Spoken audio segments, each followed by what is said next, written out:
beneath your feet! Sacred grounds, watered with tears of blood! Shall we begin? Shall we begin? Shall we begin?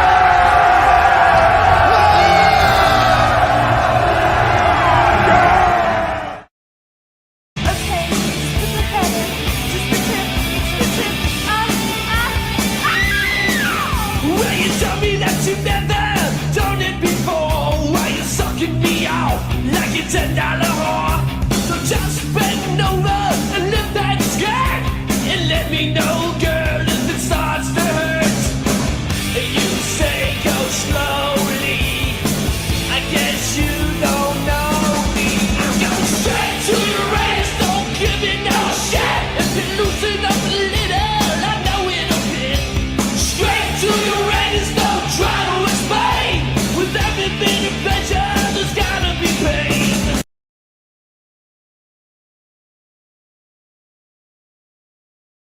Told you it doesn't matter what your name is!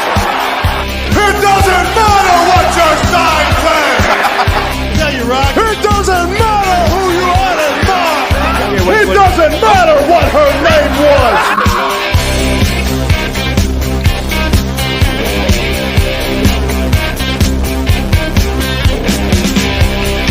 Lose you, and I don't know where I am going to. Still soon, like that. I don't need a reason why they come running to the again. I'm every girl crazy about a shot that's me.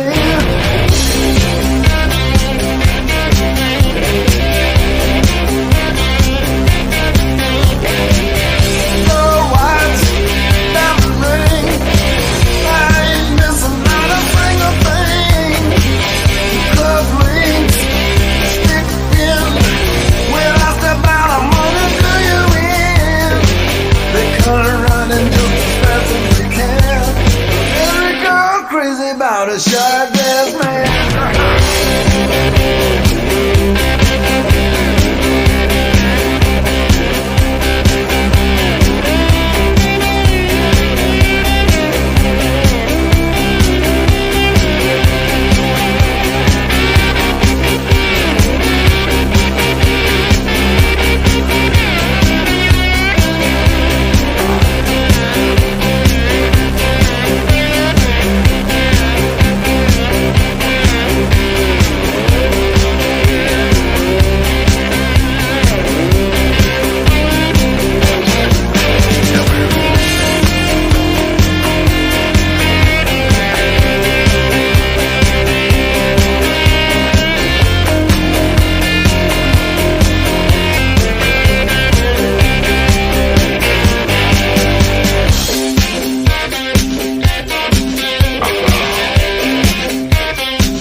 What is happening, my savage friends? You are listening to the voice of Immortal Coil. Your oracle of whiskey mysticism. Revolution is my goddamn name. It is 4:06 p.m. West Coast Seattle, Sunday, July the 28th. It is time to get sagely, and it is time, yes, indeed, to get motherfucking savage. The Sage and the Savage are not for children. This is a broadcast intended for adults, meaning under 504C section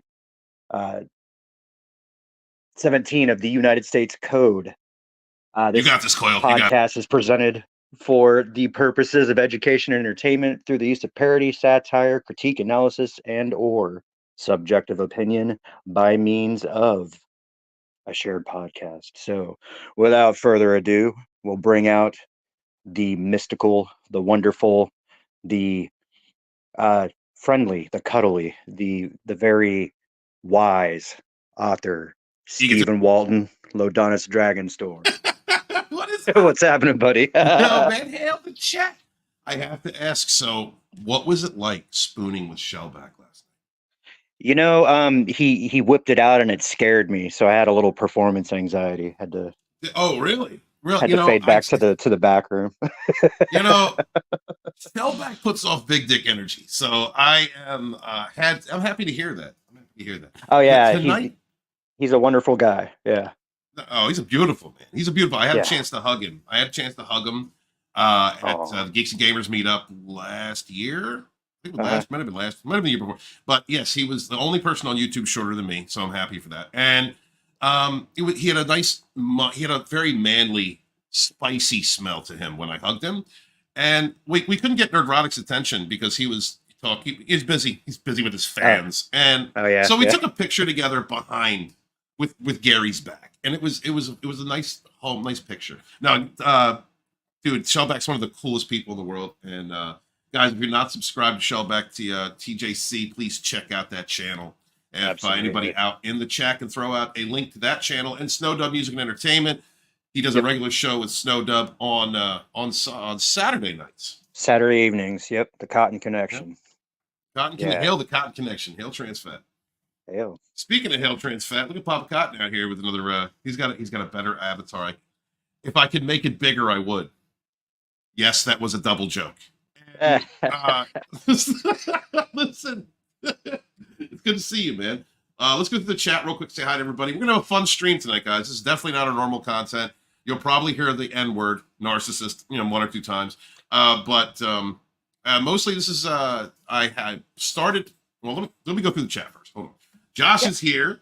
What's up, Josh? How you doing? No, they don't understand who they messing with. I'm the Narc Slayer. If y'all ain't looking at my Instagram, YouTube is great.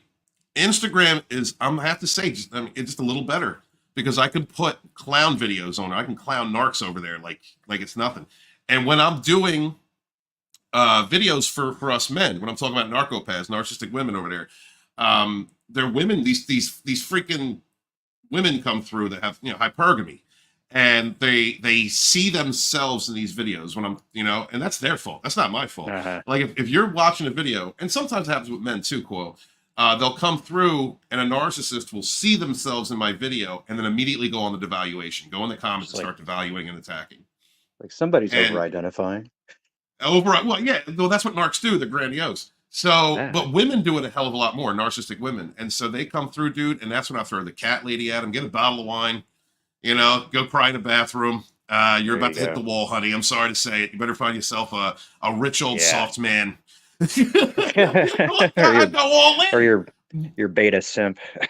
Yeah, find your beta simp and avoid the sociopathic bad boy that comes after you hit the wall. Because covert narcissistic women, they will manipulate men while they still look good.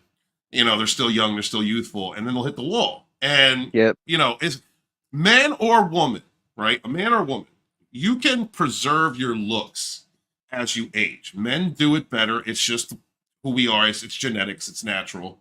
But it's harder for women. But if a woman has a good soul, she can look beautiful into her, in her 70s. She can look beautiful. Any age. Sean K. Howerton. Shout out to my girl, Coach Howard. But it's for people who are nasty. If you're like constantly trolling people, if you're negative, if you're constantly coming at people, if you're especially if you're like narcissistic or psychopathic and manipulating and you're destroying people's lives, that evil seeps out. You can't stay good looking and remain evil unless you're putting tons of money into plastic surgery, and even then you look. Oh horrible, yeah. you know? Yeah, well, because So then your heart and your mind is cold. It doesn't matter what your fucking physical looks like, unless you're exactly. shallow like that. Yeah. Exactly. So these narc women who like played on men for, you know, years and years and years, you know, they start approaching 40 and you'll see them, they'll start getting crazy. They'll start mentioning their age all the time. You know, like I'm getting older, I'm going to, you know, because they know. My face is melting. Right. And so these insecure women will, it's one of two things, man. Well, it's one of three things. The first is you find yourself a rich guy simp who is going to put up with all your bullshit. Or you find yourself a sociopath, bad boy, sociopathic dude who's been doing the same thing you have up until that time, who's going to treat them worse than they've treated men in the past. Find yourself a rainbow dragon, you know what I mean? Or they're going to end up, you know, a cat lady. They're going to end up a cat lady drinking wine and being mad and miserable. You know, it's narcs, if they live on a long enough timeline, do get their karma back. And so these chicks come through. And you know, you can instantly tell, dude. The first thing that they say is like, "Oh, you're insecure. You're a misogynist." They love the misogyny word, and I come right back at them. They don't even fucking know what it means. You ask them to define it, and they're like, it's like Andrew Tate." Right. Like so, and one of the things that I really enjoy going and doing from TikTok and Instagram, I get a lot more interaction with people, and you know, like it's like. I didn't want to start doing YouTube to talk about men putting things up their ass, but you know, it's like, but it's blowing, dude. The audience wants the audience wants. I'm almost at 500,000 fucking views on that first male narcs put things up their ass with mommy issues video, and so many women have come through and confirmed. And I understand it's a semantic male narcissist thing, but. It's confirmed. Like there's so many comments that I'm getting now that are confirming everything that I've been saying. Like I'm not alone. These people exist. Like it's not just Rainbow Dragon. It's freaking all the kinds of narcs out there. These male narcs that hit a certain point and tying a woman up and drugging them and beating them and being a complete piece of trash just doesn't do it for them anymore. So now they got to start sucking off Devon. Right. Again, it's it's whatever. But narcissist men tend not to come at me. It's those narc women. And when they do, I fucking clown them. And when I clown them, I have also gotten support from our narc abuse, our narc thriver ladies out there who immediately come into the chat and say, that's not misogyny. So it's, the Dragonstorm community is growing, dude. The train wreck express is going to come through, bro. So, we're going to come to your town. We're going to eat your couch. You're going to eat your food. That's right. And we're going to build a couch for it. And then we're going to convince you of your worth at some point. That's what we're going to do. We are not going to tour the country. We are not, listen, this is very important. Hold on. This message has to go. Sorry, Iman, I got to take it down for a minute. Right. We are not going to be touring the country to sleep with abuse victims. That's not what we're doing. That is not our goal. That is not, but if one wants the shaft here and there, like we are there to heal. All right. We are healing souls and stuffing holes. And that it's our function. This is what we do. That's right. The only difference between hope and a hole is one letter. One letter. All right. You don't understand. The sage and the savage are coming through to heal some motherfucker. That's right. Let's see. Iman, what's going on? What's going on, man? And he says, "How's it doing tonight?" We're hanging. It's hanging little to the right, left, like right of center. Over the divider. I'm a grower, not a shower. So you know how it is. Like if you look at like those statues of like David and the Greek statues, like I'm hung like that. You know what I mean? Yeah. But listen, I have walked into plenty of orgies. All right. I've been a swinger. I've walked into plenty of orgies with like I own in the place. Like I had a 12-inch penis because it's not about the balls, Iman. I mean, it's not about the dick. It's about the balls, not the dick. I totally fucked that up. All right. It's not the dick in the fight, it's the fight in the balls. right. Just empaths are like heaven to them when they're gone and eats them alive. I was watching this video by Sam Vaknin, who was a narcissist, but he's the narcissist I go to for my information. When it comes to psychology, like he is a professor. He understands the condition, but he is not connected to source. He is not connected to source. He has no spirituality. And Uh, so he was doing this video that was very informative. And he was talking about people who do stuff like I do. You know, basically, he was like, you know, these terms don't mean anything. These are the 7 signs of a narcissist. And psychologically, like in that profession, he's absolutely correct. And then he came to the end of the video and he was like, and this empath thing, there's no such thing as an empath. No such thing. And I'm like, watch this and going, yeah, Narc, you're showing your narkiness right now. Like, yes, there are. You know, psychics exist. We are psychic. You know, like they do exist. And go ahead, brother. Well, we were just talking about that yesterday. We both had encounters with let's call them mystical beings, but you know, thought precedes intent, intent coalesces material into physicality. It's a process. It's been documented for thousands of years. These sciences, and especially the one that we're going to feature tonight, have figured in human attempts to understand since the dawn of time, since we were taught about the heavens. So you know, it's okay to not believe in that kind of stuff, but just because you don't understand it or don't believe in it doesn't mean that it persists as an art. Well, okay, two things, right? So Professor Vakman is all about the science. Unfortunately, we live in an age where for some reason they believe that mysticism and science are two completely different things, and they're not. Right. And he's also a narcissist with borderline personality disorder, so he doesn't have that. That's not his insight. That's not his connection. You know, so I get that. So when I see that, I kind of laugh to myself, but I still don't. I will never discount the information that he provides from a professional, you know, psychologist perspective. We'll never discount that. You know. So you look at the etymology of the word occult, and it means hidden, because the powers that be wanted to put forth a certain way for a way that they would prefer the masses to look at things, while they took all that extra knowledge and stuck it underground in the vaults underneath you know, the Pope's pillow kind of thing. Yeah, dig that. I want to talk to our soul sister out there, Jillian. What's up, Jill? Good to see you, sweetheart. Jillian, you may understand Timmy's accent better than us, because she's Timmy's, I believe she's Scottish, I'm not sure. But her accent's very, so there might be a few times. Matter of fact, I want to talk about this video. She contacted me through TikTok. I am now coaching people for narcissistic abuse recovery. If you guys are interested, DM me, let me know. I'm available on Twitter, Instagram, and TikTok. That's probably the best way to get a hold of me, or my website. And so I was talking to her, and she was dropping all this mystical knowledge on me, bro. She was dropping, you know, I mean, like she was using terms I have never heard, like splendor projector, things like that. Like I'm the, you know, what I mean, I'm good at when it comes to Babylonian, Druid, hoodoo, voodoo. That's my wheelhouse. I'm a witch. I'm a spellcaster. That's where I'm at. But she was using terms from a psychic perspective that I just never knew. So as I was talking to her, I said to myself, you know, how about this? I will coach you, and you be my spiritual advisor. You know, she immediately went into doing this birth chart for me. Now, the video we're going to watch is 44 minutes long. Guys, please follow Timea if you are into astrology and into this, because she's growing. She's a fellow sister and survivor who had to, I'm not going to give her any personal information. She had to literally go countries away in order to get away from a psychopath and his flying monkeys. So she's rebuilding herself, building her name. She's been doing this, astrology and these other disciplines that, forgive me, I'm not even going to try and butcher their names and present them, for a while. And she uses each of these different disciplines in her astrology. And I understand that, because I'll use Druidism along with hoodoo. You know, like I'll use different disciplines together when I do my craft. So there's going to be parts of this video. It's edited up. The original was like over an hour long. This is only 44 minutes.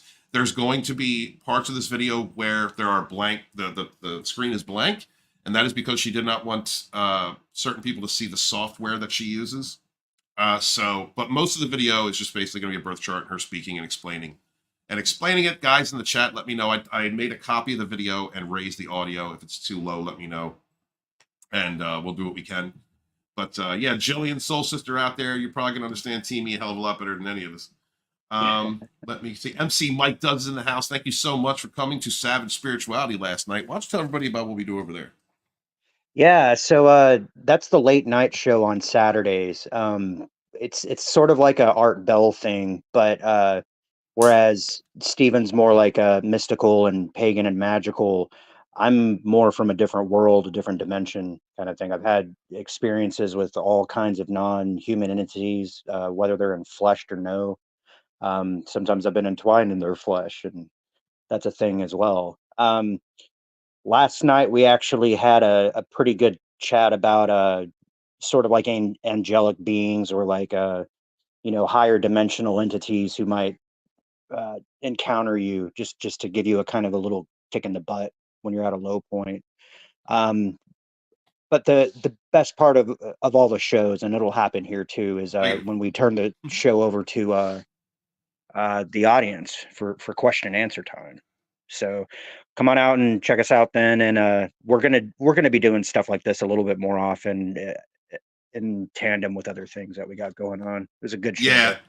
And this show, I'm kind of promoting, guys in the chat, if you have the link to Lodonis Ravenwolf, I'm going to start doing tarot, and we're going to be doing esoteric topics, like kind of not Sage and the Savage, but other things. We're going to be holding these types of live streams over there from now on. So this might probably not, but it might be the last Sage and the Savage on Dragonstorm. So thank you, Mike, and thank you to everybody who came through last night. And we're going to put more effort, like Coyle said, into answering questions. We're figuring out a format for the show so that we can do a topic and then interact with you guys and then go back to what we're doing. So tonight, Miss Rockstar is here. All you need to do is work out. I'm 56. Everyone says I'm under 30, and I totally have my driver's license to prove it. But I was an athlete for years and still work out and don't sleep about. Yeah, that's it. See, look, Rockstar right there. Ladies. Yeah, keep your energy clean. That's all you got to do. Ladies, there it is. That it is right there. You know what I mean? Thank you, sister. Evil does not, like, all of us have different genetics, and you might get like a poor roll of the dice or whatnot. It just might have happened. I wish I was freaking 5'11", with a horse kick. It didn't happen. But genetics may play a role in it, but really taking care of yourself, being a good person, being healthy, maintaining your health, and being spiritually clear, spiritually good, sound, that will take you far. Thank you, Miss Rockstar. I love my Dragonstorm harem out here. All right. Yeah. So let me present this. Guys, if you are interested in looking at Timea's contents, please check out her TikTok and give her a follow, man. Drop her a DM. She is open for business, guys. All right, we're going to go through this. We'll stop it now and again. If you want me to stop, just let me know, and we'll do everything. All right, buddy? Sure. All right, let's go for it. So this is your natal chart. You are Taurus Sun, fixed sign. That means you have quite fixed ways of doing things. It's fixed earth sign, so you're settled, grounded. It's in your 12th house, so you have a lot of issues around past life, not just this life, subconscious issues, but a lot of past life issues. You also have Mercury there. Mercury, again, is quite fixed, set in its ways of how it communicates, and hard to change their mind. We have a Leo Saturn, which is, again, fixed sign. It's a fixed fire sign. So it's in your 4th house. So this is family life. And you've got Saturn is the father. So I believe that in your childhood, your father sort of limited your self-expression. So in this life, your goal is... Narcissistic father, anyone? Okay, so right away, she's very good. She's very, very good. If you guys have questions about the symbols that we're looking at, or what the chart, how it's constructed, she's doing a pretty good job of speaking of it. But the thing I wanted to point out to you, Stephen, was like you have a lot of what are called squares and triunes and sextiles. I'm thinking that she's going to because you're a sexual reptile, you know. I think she's going to explain all that shit, but just in case she doesn't, we'll stick a thumbtack in that and we can go over it in a little bit. And she is Okay. Scottish, by the way, very Scottish. I love that accent. I know, it's a beautiful accent. Man. She does actually go into those later on in the video. Cool. Killer. Okay. All right. Let's go. All right. So just let me know. All right, here we go. To be freely able to express all parts of yourselves and find out what other aspects you have beside the fixedness, because it's like a fixed sign does something really well and is not really willing to leave. They tend to be quite settled in their location, in the home they are in. I've worked with Taurus people who don't have a passport, don't have a driver's license, and can't swim. Earth signs are not so keen on swimming for some reason. But so in this time, you need to break out from this fixed shell, which was probably put on you by your father when you were a child. You weren't able to freely express yourself, all of you, right? The fieriness. Here I'm going to come back to, because that Saturn does trine that Mars and Venus in Aries, which is a cardinal fire. So I think you were quite a willful child, fiery in your love towards your father, right? You were quite probably outgoing with your love, and maybe you had some anger outburst issues, because manifestors, if they don't get their way, they're prone to anger outbursts, right? Oh my God, right? So she goes into dad, and it's like, yes, yes, yes. Also, like, I'm an introvert naturally. Like, I do just like being by myself. And the conflict between my father and I, dude, I was watching like the first 10 minutes of this. I'm like, oh, my jaw was dropping constantly. And that is true. And I am fixed. I have an open mind, but it's hard for me to change perspective sometimes, because when I decide that something is what it is what it is. It takes a lot of work to change that. Yeah. Well, I think people are generally familiar with the concept of like your star sign, and people are like, well, what's your sign? And what they're really asking is, what is your sun sign? Because right, wherever the sun was in the 12 houses when you were born, that's your sun sign. right. Tauruses tend to be like very earthy, very gregarious. We tend to be hard-headed and stubborn. Also big lovers of beauty and physical security, sex, of course, food, of course, creature comforts kind of thing. There are also, like we were talking about last night, there's lesser evolved Tauri and more evolved Tauri, and I think we tend to be towards the latter on our good days, and then you have people like Mr. $3 there, and probably the most famous angry Taurus ever, Adolf Hitler. So, right. yeah. So I mean, every sign has its positive and negative attributes, and then as she goes in and explains all your conjunctions and oppositions and shit, you'll start to see where your challenges are. But you'll also see like your great resilience and your metaphysical talents, and how people find you charming and are drawn to you, all right. Which will explain your channel blowing up. But yeah, let's go ahead. All right. Oh yeah. Take care, Papa. Take care, brother. Good to see you, man. And have fun out there. Thank you so much. Hail the fatties. Yeah.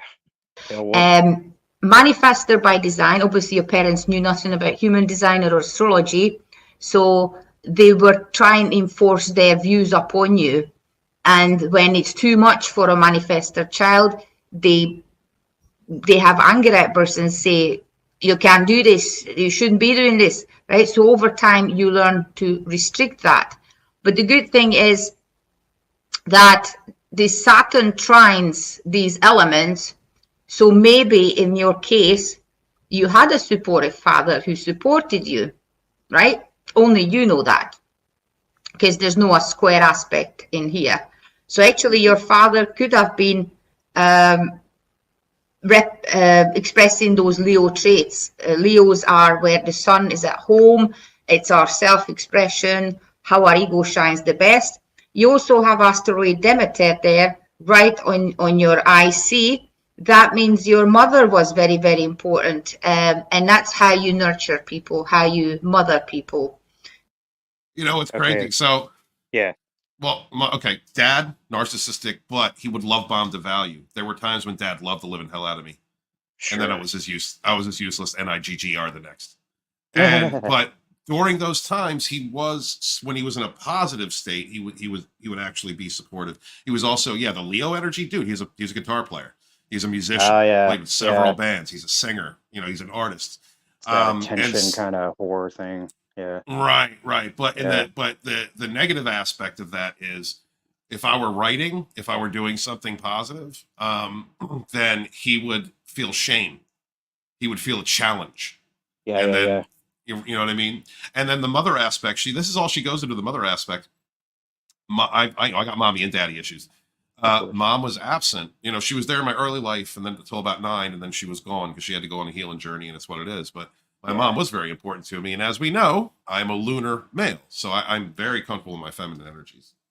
Yeah, which is interesting because she spent so much time talking about your sun sign. So as that part comes up, it'll be interesting to see. But just on a technical note, real fast, she's saying that it creates a square, and a square, literally, it's like when planets are offset by 90 degrees or so, and it could be like a T-square, and it really looks like a triangle on your chart, or it could be like a square. And the squares are clashes between planetary energies, and it can talk to you about your conflicts and your challenges and tensions in life. It's interesting stuff. She really knows what she's talking about. Yeah, dude. She like, I'll be honest. Like, I don't think when we were first talking and she was saying all these, I always take people at face value until they lie to me. Sure. And then so she was telling me about all these disciplines that she incorporates into this, and she'll get into that later. But it's like, I was wondering, because you wonder, like, do you really know? But as I watched this video, I was like, oh my God, this person is legit. Like, this person knows what they're talking about. I didn't even feel, I think maybe once I was like, I don't know. But all right, we'll keep going now. Cool. Now you have gate 13 in your chart, which is the gate of the listener. So I think you're a very, very good listener. You demonstrated that with me. So these are really beautiful aspects, that your Mars is also what you protect, and the Venus is how you love. Both of them are very passionate, warrior-like, because it's in the Aries degree. The first 10 degrees is the true Aries. So you have a true Aries Mars and a true Aries Venus, very passionate. Now, if we look at the degrees, that's a 3 degree, which is a Gemini degree. So you protect via your words, right? You protect people by being an advocate for what is on your page, anti-narcissistic abuse, and you protect the victims. So that's 100% in alignment with your chart. Your Chiron falls into Taurus, which is your wounds that you carry in this life and probably past lives. And you see you've got a bigger 12th house than normal, right? A sign is only 30 degrees, but you have some of Aries going into all the way. Did you want to comment? Oh, that's just one of the more remarkable things about, so everybody's planets, where they fall, they create unique shapes that are just as unique as like fingerprints. But when I first saw your chart, I was like, this motherfucker has a lot of Aries and he has a lot of Taurus.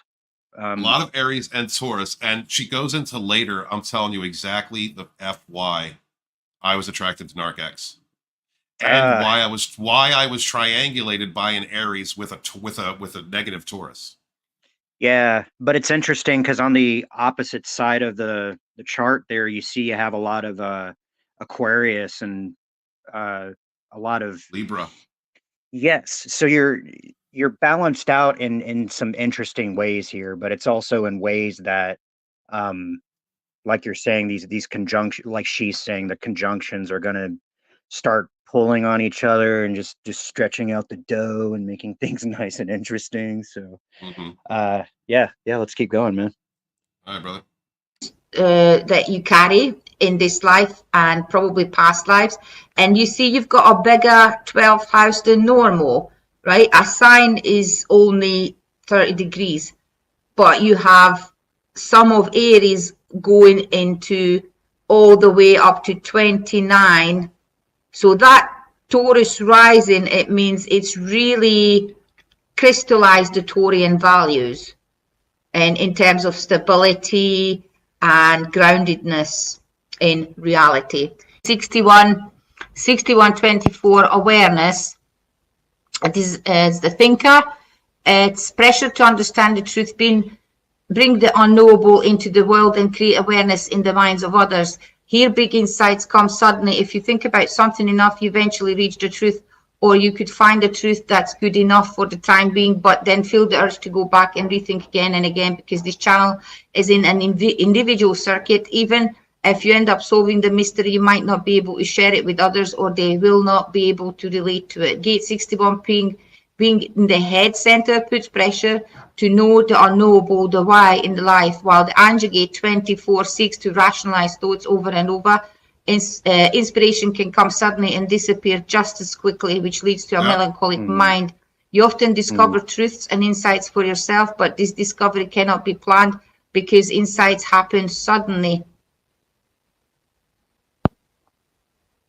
Man, so that was a lot of technical things. I don't know if your audio is dropping out there, but that tends to suggest that even though you're highly psychic, you can become under the influence if you're not on top of your game, and perhaps particularly as you were learning these skills initially. I know you're middle-aged right now, so you've had decades to practice, but back when it first came on, I wouldn't be surprised if you were easily influenced, or like she's saying, distracted or dreamy, or just not grounded, not wanting to be here all the way, right? Yes, absolutely. Yeah, and also we're going to go into it later on in the video. It goes into why I'm also susceptible to women who are sacral beings. Yeah. But we'll get into that later. Actually, one of the things I wanted to mention was we were talking about insights that you don't want to share with others. That's the mystery. And it really a couple things reminded me of like things that you have said, which is like, I don't talk to everybody about my spirituality because muggles can't understand it. Not necessarily. Yeah. And then I was also wondering like how much you wanted to talk about all of this and how comfortable you felt with it. So just I am totally open tonight, dude. This is totally cool. open. Yep. Cool. Yeah. All right. You ready? Yeah, let's go for it. So that Mars is in your head center. So that's where your divine guide come from. My midheaven is 3 degrees. So that's where we get our connection to God and the thoughts from God. But my Mars is in a different location. So I've got 3, 6, 9. You've got 8. So your Venus is a Scorpio degree, right? And Scorpio is obviously the investigator. Scorpios know everything. So that's where everything for you comes, 3 and 8. You're an Aries South node. That means you do need to be less selfish in this life. But that comes from being a manifester. Manifestors are so...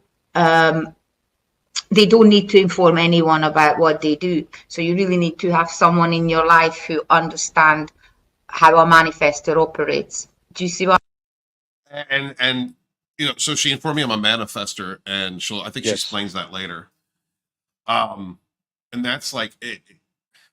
I need to work on my selfishness. I've always known that. That was passed on to my dad.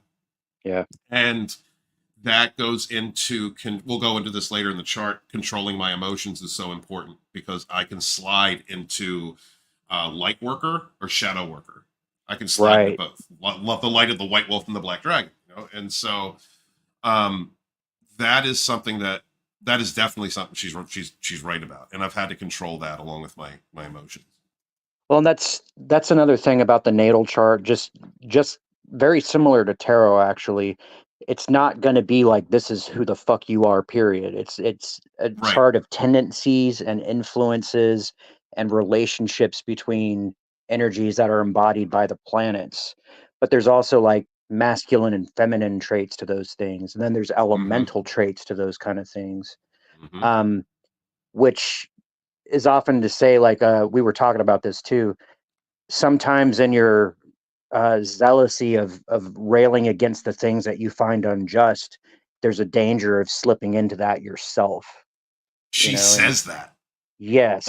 So Yeah. I mean, I know, like, especially like in performance, like on a stream or something, you have to turn it on a little bit and just ham it up.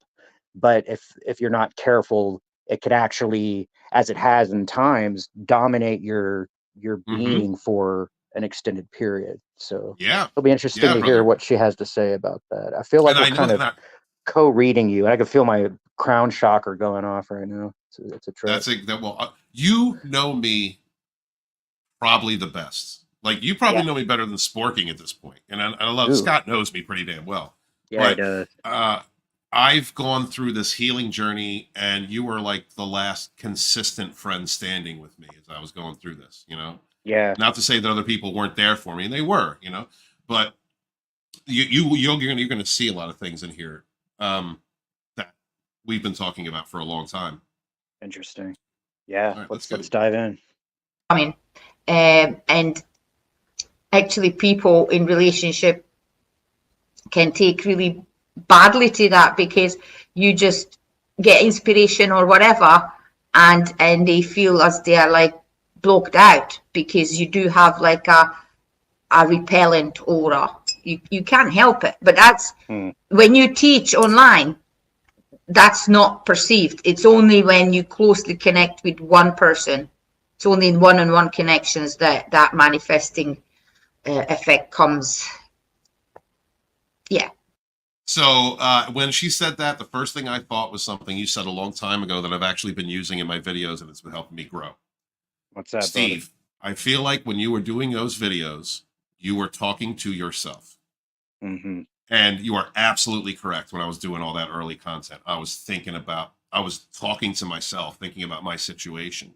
Yeah. And now that I have gotten confirmation from subscribers here, followers on TikTok and Instagram, that my experiences are not limited to myself. They are not everybody, but people have had a narcopath. People have had a rainbow dragon. Like these types of people, they're not unique. These people exist. And Yes, I do. so now I've been doing the videos where I'm, I've again gone back to, I'm kind of talking to myself, and this explosion of subs and followers has happened. So so I think that I'm going to really do well coaching people, because she says my power to listen and to manifest with others happens when I work one-on-one with people.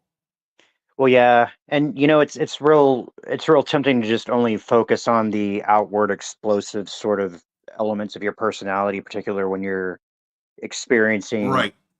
the Dragonstorm as like the host of the program. But you also have, like you said, you're a lunar male, so you have that tender, caring side that is very nurturing and safe for people to feel. It's like when they encounter your initial energy, your passion for pointing out the unjust is very captivating, and it's like, yeah, you know what, he's right, fuck that person, I'm not gonna do that anymore. And then it's okay to come out and be like, yeah, here's who I really am, and I've been trying to hold this safe for this entire time, but I didn't even realize that that's what I was doing until I heard you talk about people putting stuff up their butts, or however they say it. Well, right. Well, and kind of going back to that, the waxing, waning, the Libra, aspect is when I lean too far in one direction, if I'm not doing it for a specific reason, then or in the place and time that I need to, it could be jarring for anybody. And I totally can understand now why, like, not toxic people, because I do say, like, toxic people hate genuine nature, and they do. They get triggered by it. But when I go too dark, I shut people up. Like they don't know what to say, and I understand that. And so, like, there are times, like I look back on other live streams or other things I've done, and I've been like, okay, I went too down the dark hole on that, and Sure. I have to rein that back. I have to keep it even, keep the seesaw level. Well, yeah. I mean, the thing is, you enjoy good times and harmonious times. Like you're saying, like you want to celebrate Christmas like a pagan and do Right. it kind of like that. So when people take you out of that, I've almost seen you. I don't want to say like do evil shit, but you've cast it in ways that probably were not beneficial to Oh, you I've after the I've done fact. yeah, I've done evil to evil. Absolutely. Yeah. Yeah. So I mean, and I'm not saying let people walk all over you, and I'm not saying forgive evil, but what I am saying is you have to be aware of how much you are allowing that to guide your actions, Yes. and make sure Absolutely. that you're doing it for the reasons you're doing it, and not because somebody else did something, or you It's want to hurt people out of reflex or whatever. Yeah, well, like, don't be Yeah, emotionally reactive, and also you don't want to become your enemy. So, exactly. right, so right, you got to keep it even. All right, let's continue. Absolutely. Let's go. I like this. I mean, people are sent into our life to teach us lessons. So yeah, but in this life, you definitely need to be less selfish. I mean, that's in the Sagittarius segment. Sagittarius is the teacher. So, and then you've got a Libra, Aquarius, so more open-minded. Aquarius is very, very open-minded and more embracing, just in general. So that's 12th house, Karen. Again, these wounds come from past lives. I think I said it. Gemini, Jupiter, that means it's in the Libra sector. So you're a very good communicator because it's in your first house. So you're known obviously for your page and your communication. A 6 is a Virgo degree, so service. You use the communication and you gain abundance and advancement and growth through being of service to others, which is your living, and it's your first house, the identity, which is you're known about. So There you go. And pause. second house, money. Yeah, We talked last night at lengths about service to self versus service to others. And I know like mhm, we can't always be service to others, just like we can't always be service to self, but the balance of what you're doing, we all kind of fuck up trying to figure out how to do right. But yeah, you're largely service to others. And I think that that's gonna come through whenever, you know, let's put you on the scales of Libra and weigh right, your heart and against the feather of Mott. yeah, but also weigh that into the people pleasing aspect of the person that I was. I tried to help a whole host of people. It wasn't the first time. Rogue wasn't the first time, but Right. in my life, I have tried to stick up for the little guy, the underdog. I tried to bring people together and help them grow. I tried to, but the people pleaser aspect of that is I attracted toxic people who would use me and then stab me and then smear me. And part of that has to do with the love bombed evaluation I learned from Narcissistic Dad, but it's also that people pleasing part of me that I had to learn to cut off. Not everyone deserves your help. Not everyone Yeah. deserves your true nature. Not everyone deserves to hear your time.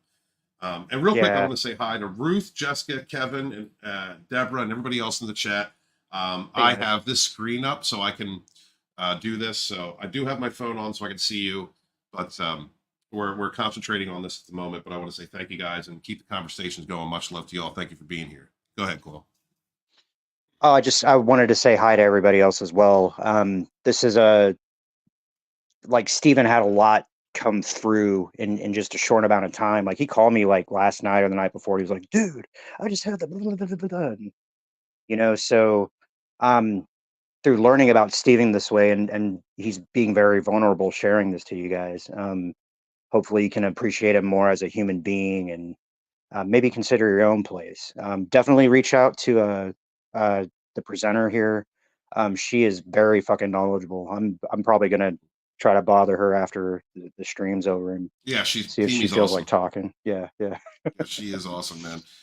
Thank you guys very much, and let's continue on. It's empty. Cancer house, third house, again, empty. So you're not able to sort of maybe monetize as much as you'd like. That's where us projectors come in. When we put energy to something, it monetizes. So this 12th house sun unfortunately squares the Saturn. So how you express yourself is a more ground, like a Taurus sun and a Leo Saturn are different, right? But both of them are father figures in a way. So you were more grounded, I would say, less flamboyant. Maybe your dad was a little bit flamboyant and you Dad's a cross-dresser. were maybe a bit more restrained, maybe more about the finer things, liking finer things. So there's a tension between that and also tension in the Mercury, like how you express yourself. Like maybe you wouldn't change your opinion on things as a child. Do you know what I mean? I hate my hair being and it's like mirror image. So which way is it going? Anyway, right. So now it's a nice one. You've got 9-11. So Mercury is a Sagittarius degree teacher, and the Sun is at an Aquarius degree, which is humanity. So your identity and your Mercury together, how you communicate to the world, is very humanitarian and very connected to source. 9-11, it's an angel number. Yes, My it favorite, is. one of my favorite angel numbers. Yeah. So pause that real fast, which is why it was used to elicit terror. You know, if you take it's like reversing the pinnacle, man. You've I don't have to explain that to you. No, go to the audience. Go ahead. Well, so the pinnacle was always a very positive sign, or like even the swastika. And then when it's reversed or spun around or flipped, it represents the opposite of the energy. It's almost like if you draw a reverse tarot card, and instead of the good hermit, you get the bad hermit, or instead of the good hierophant, you get the bad hierophant. So Right. Well, Yeah. and to expand on that a little further, for those of you that don't know, the pentacle, the pentagram, the five-pointed star, its origin is actually the heart. It was a symbol of the heart for the goddess Venus. So when you do your little heart symbol, the original was the five-pointed star. And also, when you flip the sun wheel, like the Nazi symbol, which is the reverse sun wheel, it does create negativity. That is a negative projection. And the occultists in the Nazis knew that. They knew occult. Also the reverse pentacle, which Satanists use. And they're just byproducts. Did you put a of little Christians. sass to that? You're like Satanist. Satanists. I got much respect for them because you know what? You're a plagiarist of a plagiarist of a plagiarist of a plagiarist. But the satanic symbol that you seal is actually called the seal of Pan, and that was a sign of the demigod Pan, the hooved guy, who played the lute or played the flute. It is also a symbol for drawing down energy. It is not an evil symbol. Not totally, but you give it bat wings and breasts, and then the next thing you know. Right. Yeah, you get Baphomet, that fucking crazy loon fucking tranny. All right. Let's go. So it's opposing a Uranus and Scorpio. Now Uranus, 9 degrees, so it is the Scorpio degree of Scorpio, but it's also a Sagittarius degree because all 9 degrees are Sagittarius degrees. So it's almost like you want to, it's impulsiveness, rebelliousness, thinking out of the box. So it's in your 6th house, which is service, which is healing, routines. So your moon is also in your 6th house. That's interesting too. But let's keep going. She'll probably talk about it. It's almost polarized. You've got the seesaw effect of your ego and Uranus. So you're a seesaw effect between self-expression, self-identity, communicating the self, but then also disrupt a status quo, disrupt what people are hiding, the darker side of people, taboo subjects. Scorpio is very much about taboo subjects, bringing things into the open about things that people hide, the darker side of life, right? Yeah. So let's pause right there.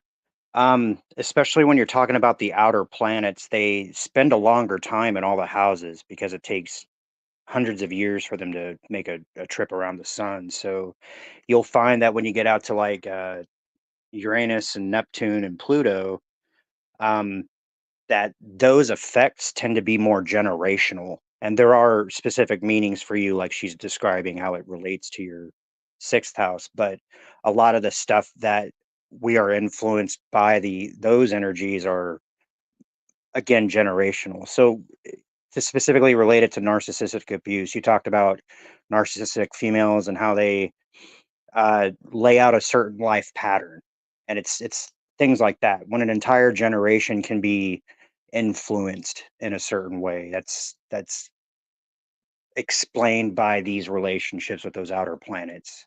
If that And makes any sense. it does, absolutely. And she's Yeah. also talking about how it's adjacent to, so, like I did a meme, I think last night or something. It was like, the reason you trigger some people is because your authenticity triggers their fake ass. And so and I've been told this, like this. So this is one of the angel signs that I've been getting, because I've heard this and seen this multiple times in the last couple of months. And that's, I think too poorly of myself when people smear campaign me. That's why the smear campaigns did a lot of damage to me. Oh, sure. Like you were saying earlier. It because turned I you do highly reactionary. Yeah. Well, it turned me highly reactionary, but it also made me look back down at myself. And so that's something I did work on. Yeah. But it also stifles me. And the way that I am, the reason that I get smeared so much and attacked by people is because, like, I'm a type of person who, when a toxic individual sees me, they see themselves. They see what they're not. They see the darkest parts of themselves. I'm the Hierophant, upright and reverse, basically. There you go. Well, and just the dedication that you give to not being superficial or artificial. And so when people accuse you of being that, it's like the N word for you, It is, absolutely. And so what I've learned through, the education phase, healing from narcissistic abuse, going to therapy, healing my inner child, and all the things that I've done, is that now when I see somebody like, throw barbs at me, I understand you're being reactionary because you see yourself in what I'm saying. You see you see what you're not in who I am. And so that's how I look at it now. I'm like, it just doesn't bother me. I can pick and choose who to respond to. Absolutely. And also, she's going to go into truth. Wait till she goes to the truth section. I think it's later on. I wanted to say hi real fast to Jessica. She hasn't been around for a little while, and what's up, sweetie? What's up, Jessica? What's up, CJ?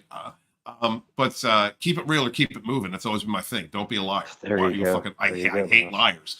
And she says it in my chat later on. She's like, "Yeah, you hate liars." Yeah. All right. Oh yeah. Here we go. Beauty. Taurus loves beauty. About down in the sewers and the sewage. Do I be all nicey in how I show and communicate, or do I actually bear it all? So we might have that constant internal questioning in that regard, right? And the truth is like I do see beauty. That's what maybe another thing that may be susceptible to narcs is that I want to heal them. I see the best in them. I want to, you're hurt. I want to heal you. I see the beauty in the muck. Like you can still see the spirit. Yeah. Right. And she's right. I have to work on that seesaw. That seesaw cannot, if it goes too far to one side, I'm going to put my energy, effort, love, and compassion into somebody that is selfish and self-absorbed and doesn't deserve it. And But I think that's why it's a seesaw. You balance the both. You need both. You need a little bit of that and a little bit of the other one, because if you go too much into just talking about the darkness that, you know, toxic people have, then that would put people off too much. If it's too much into the sugarcoating or, oh, people get over it, then they would get bored. So you're finding a nice balance, right? Your chart ruler is actually Taurus Venus. Venus is your chart ruler, and Venus is in Aries. So by having that passion, right, which is Scorpio, right? Do you see how you've got a quincunx, the green dashed line? So actually this love, that fierce, passionate love for people, for like all of humanity, for God's children, is actually supported by this Uranus. The two work in tandem with each other, even though they are different signs. One's a cardinal fire, it leads, is the leader, right? And the Scorpio is the investigator. Your human design is 5-1-5 heretic. Let me just check quickly. So you're a 5-1 heretic. 5 people always project on them, right? And they meant to save and solve other people's problems. And if you don't, you're the bad one. Yep. Right? So that's the projection that I've been talking about. But the 1 is the investigator. So that 1 is 100% those Scorpio placements. And then you see at 14, you've got part of fortune, which operates in a way like Jupiter. It has the energy of the Jupiter. So we were saying Jupiter expands, enlarges, and amplifies things, right? Here in Scorpio, you've got the same effect on that Uranus. So you have that line 1, the investigator, the researcher, and also in the head, you know, number 61, that you want to find answers. So that's like a super investigator placement. And you've got not only a bigger 12th house, but you've got a bigger 6th house. So the 6th house is the service, is the Virgo house, even though you've got it from Libra to Scorpio. But that's like, it starts in Libra, there's your North Node. So diplomacy, balance, harmony, but achieve that by bringing what's hidden into the open. I'm sure, I've got goosebumps, I'm sure that you want people like, why can you just not be honest about who you are, right? Yeah. Like, I'm the same. Mm-hmm. If someone fancies men or bi or wants to be, why can you just not say that? Right. And then it's okay for some people, but it's not okay for other people. And then at least we don't create these falseness, these false contracts, right? If everybody was just upfront from the start. Keep it real or keep it moving. Liars suck my dick. I can't stand people who are deceptive or don't own up to their shit, that are project falsely. That's why, dude. That's why I do the content I do, because that's narcissists. Can't stand them. Well, a lot of people are afraid of being truly seen, you know, for having the truth uncovered. We live in a society of secrecy, particularly in the United States. So that doesn't surprise me. I do like how compassionately she's saying this, though, because I caught your fire just now, but I was like, she's saying something like about the soft, squishy Stephen, you know. Yeah, well, I mean, yeah, you're right. It did jump out there for a second, but when she said that, I was like, yeah, exactly. Like, just be honest, be real, all right. And I will take 1 honest asshole over 10 narcissistic liars any day of the week. You know what I mean? Yep. Just be honest. Oh yeah. You're 6:58, so you are dawn. My son is sunset, 8 o'clock. What I've noticed about people who are dusk and dawn, they can work both realms. You are shadow and light workers, so you can operate in the dark, in the shadow. Mm-hmm. Yep. And it's a superpower. And that's why See, we've got this Libra into the Scorpio. Do you know that Libra and Scorpio used to be the same constellation? Libra was the close, not. Yeah, so they divided it. There also used to be an Ophidian constellation, meaning a serpent, that they kicked out of the zodiac too. That's very astute. Yeah. Yeah, Scorpios do have claws, don't they? Or pincers or something at the front, right? That was Libra, and then they separated them out into two signs. You also have a Juno there, which is the marriage asteroid, who you're likely to, be attracted to. I think you're also attracted to someone who's that's the moon degree, right? So that's a Cancer degree. So someone who's vulnerable, honest, open, not afraid to be honest with you about their feelings, desires, whatnot. Do you know what I mean? Right, bear it all. You find that quite attractive. Yes, I do. You have a Libra moon in the Gemini degree, right? So you are quiet, you get on easy with people, but that also means a little bit that your feelings towards people and maybe romantic partnerships are quite changeable.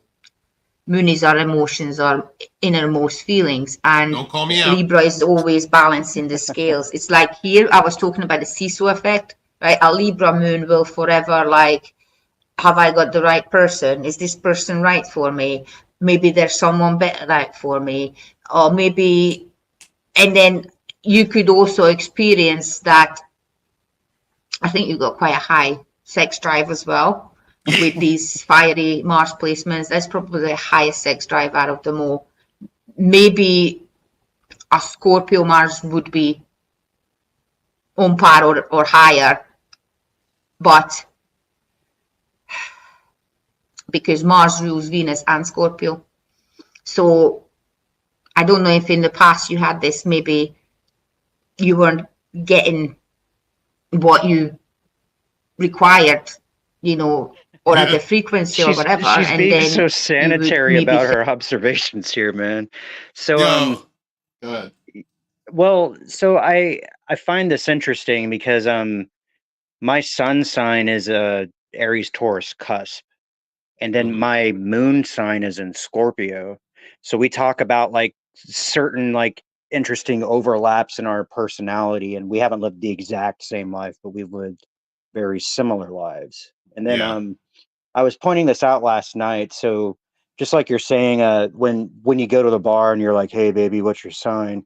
Most people don't realize that they're being asked about their sun sign, and their sun sign is, like I'm saying, where the sun was born, where it was in the heavens when you were born. And it does have a very strong component of who you are, but your moon sign is said to be your secret self. So it's interesting that she's saying like secretly you're a Libra. You're a Taurus, but secretly you're a Libra.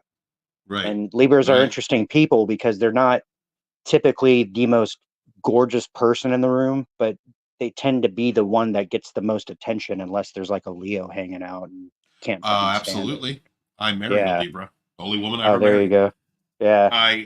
And it's interesting, she's like, I communicate through sex, so which is I want to get your thoughts on this later on in the video.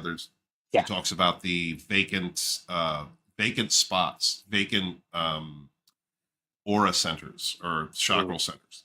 And apparently mine is sacral, but we're getting to that later. Okay. But but she's right. Like if I'm with somebody and if I'm starting to talk to somebody, or if I'm starting to date somebody or whatnot, and they say something that puts me off, then I have always, and it also, not just seeing people, but also friends in the past, pre Narcopath. If anybody came through my life, it would have to be a very special person, like Nathan's mother, for me to continue to fight for that person if they put me down. And that's, I can cut people out of my life. Like my mom, my stepmother had said to me, Stephen, I don't understand why you keep messing with Narcopath, because I've seen you cut people out of your life in a heartbeat, never look back. And so I do have that, but when my heart gets invested, when I truly do love someone, a friend or lover, then I'm in it for the long haul. You know, like Yes, you that's are. what that is. Yeah, But well, also loyalty is a my hallmark of the Taurus sign, so it yes, doesn't well, right, surprise me. and I'm Taurus, right? So And then I it would follow that betrayal would be like the ultimate, it is like lying and that betrayal. That's twist the heart and dark blood kind of thing. Yeah. absolutely, dude. And then it dips me into my dark spot, which we've seen, we know about. But like, dude, I swear to God, like, I try not to talk about this all the time. I'm just being open and honest tonight. So fuck it. Like, if we bang on the first date, that's my speed. You know, I create connections through sex, like through the sacred exchange of energy. That's one of the ways I create a bond. That and being honest, supportive, looking after each other, giving the other person alone time because everyone needs alone time, that kind of stuff. But when she said that, I was like, yeah, that's me, absolutely. I can drop somebody at a dime, but if I fall all the way in love, dude, that's it. I'm on it for years. Like, Yeah. and if I get betrayed, I fall into that dark half. Yeah. Hey, let's Learning keep a lot going. about the author tonight. Yeah, screw it. Let's wow, this is so let's have fun. I think Do it. this relationship is not what it was sold to me, but that's completely overthinking because like maybe you've not seen your partner in a real true light, because these placements give us a bubble and we see through these distortions, right? Because Venus is quite uncomfortable in Aries, right? Venus is at home in Taurus and Libra.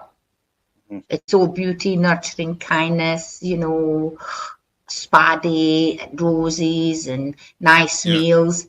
Yeah. In Aries, it's quite much the pursuer, the hunter, right? And then once it's achieved the goal and got the prey, it's not so interested. Could I just say real That fast? Go ahead, bro. I love her accent. She's like the hunter. And I'm like, yes. I know. She's sexy as shit. But and she's right, dude. Like when I'm in player mode, I have a player mode. I definitely have a player setting. Sure. And when I'm in player setting and I get, when I pursue, chase, and then get the poon, I will then after that reassess internally. It's not something I consciously do, but I reassess internally that person. And if they don't meet a certain criteria, I'm like, all right, well, that was a fun night. Bye. Yeah. And it's not to be cold. I'm not trying to be cold. It's just like, but like it is what it is. Well, it's like every person you meet is a little mystery until you either fight or fuck them. And, Right. It's the same thing like we talked about in Kidu and Gilgamesh. They fought initially, great struggle, but then they became best friends. It's different with men and women. So there's always, and I hate to be pessimistic this way, but that's why I don't believe that men and women can fully 100% be friends, because there's always going to be that tension there to take it to a physical level. And I love that tension. I think most of us do. I think that's, you talk about girls having like butterflies or like there's chemistry. There's just this like something electric in the air, and like you're either going to do something about it and it's going to explode, or you're going to put it away and then it's going to turn into a will, Yeah. Yeah. And you know what I find interesting, right? So Narc-X is in Aries, Cancer rising. And I looked at when she was all that shit in Aries, right? It's just, there's so much from my past and the triangulation, everything I went through. My Venus and Mars are in Aries. Venus and Mars are the Aphrodite and Aries of the Greek pantheon. That's right. Aphrodite was married to Vulcan, but her favorite lover was Aries. And they would bang on a bed made of human skin. So there's that, right? So there's this warlike passion between the goddess of love and the god of war. And I'm a lunar male, and she's a solar female, a sacral solar female. Totally get why. Yeah, it's naturally pulled to each other because it's almost the opposite energy, you know, Uh-huh. and you have like the male who's typically, like she said, the hunter, the conqueror, the war god, and then you have the female who is typically demure but secretly enjoys being dominated. There's like Right. all these psychological things fucking going on. So Yeah. it's interesting to see this play out in a chart like this. Yeah. It is, man. It is. All right, let's keep going. Moon is quite idealistic and wants to serve because it falls into that 6th house, wants to serve, but then sort of almost loses interest after the prey was caught, right? Yeah. So, and can be overthinking, they're quite sensitive. If the person doesn't live up to your initial image of them, Dead fish the body. initial impression, Uh-huh. then you can withdraw and, you know, just go into, like Taurus is very stubborn. Taurus can be very, very stubborn. No doubt.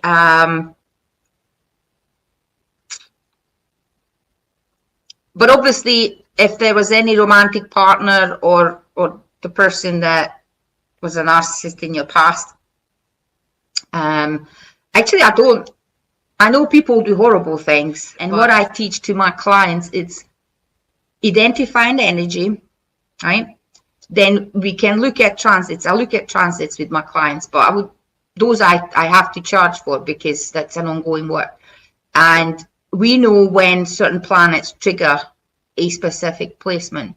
And then it's like homework. I'm like, I'd like you to do a journal for me of like what energy you experienced. So then once we identify the energy, then we know this transit is going to happen twice a year or whatever. Mostly the squares and the oppositions. You see, these red squares and the opposition cause issues. The triangles are beautiful, right? I will talk about them, but so here you've got what you call a T-square. The seesaw and the apex. So imagine that the seesaw is going like this and Saturn is in the middle. And remember, I discussed that Saturn is the restriction on your self-expression, that whatever came from the childhood, whoever blocked your full expression, whether it was fully expressing your anger or fully expressing that loving, exuberant, over-the-top nature, right? There was some restriction of your emotions, and that is the controlling factor between whether you're in that Taurus, nice expression, calm, relaxed, or going into the deep, dark underbelly of whatever you talk about or feel. Because obviously Uranus is feeling as well. Uranus is the higher manifestation of Mercury. Mercury is all communication. So Uranus is communication, but with God and with divine spark. That's that gate 61, right? And those are the things that you're an expert in, that you spoke about, right? And maybe in your childhood that was restricted for you to express those sides of you. But as I said, manifestors are descendants of kings and pharaohs, right? Yeah. So you wanting to go into those things is perfectly normal. But I think it's when you work with a T-square, it's a superpower. Because obviously you're not going to come out with those deep, dark, taboo, esoteric, abstract ideas at a dinner party, unless it's a special dinner party. But that's, yeah, I've got a T-square too, and it's not that bad. It was hard to master. I've got Pisces, Mercury, and Neptune and Saturn. So I need to be, my control is between imagination or illusion and Saturn, which is restriction, self-restriction.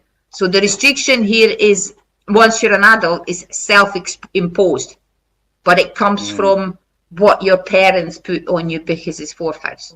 And so do manifestors. For you, it's not good to sleep around someone who's got a sacral. I'll show you. Sacral is that. You see, yours is undefined. Mine is undefined too. Because you absorb their energy. Yep. And then your intuition and everything will be off. And that's what happened. Okay. I slept with a solar sacral woman who was a narcissist. And Yeah. absorbed all of her power and the power of the other low grade narcs or whatever the fuck she was sleeping with. And that's why I changed, Coil. That's why my entire personality, attitude, everything changed. I remember when we first, when that was first brought to your attention, and just like how much of a holy shit moment it was for you. It's because Yeah. like you knew it unconsciously, but it was finally spoken out loud, and you were like, "Holy shit, that's exactly what happened."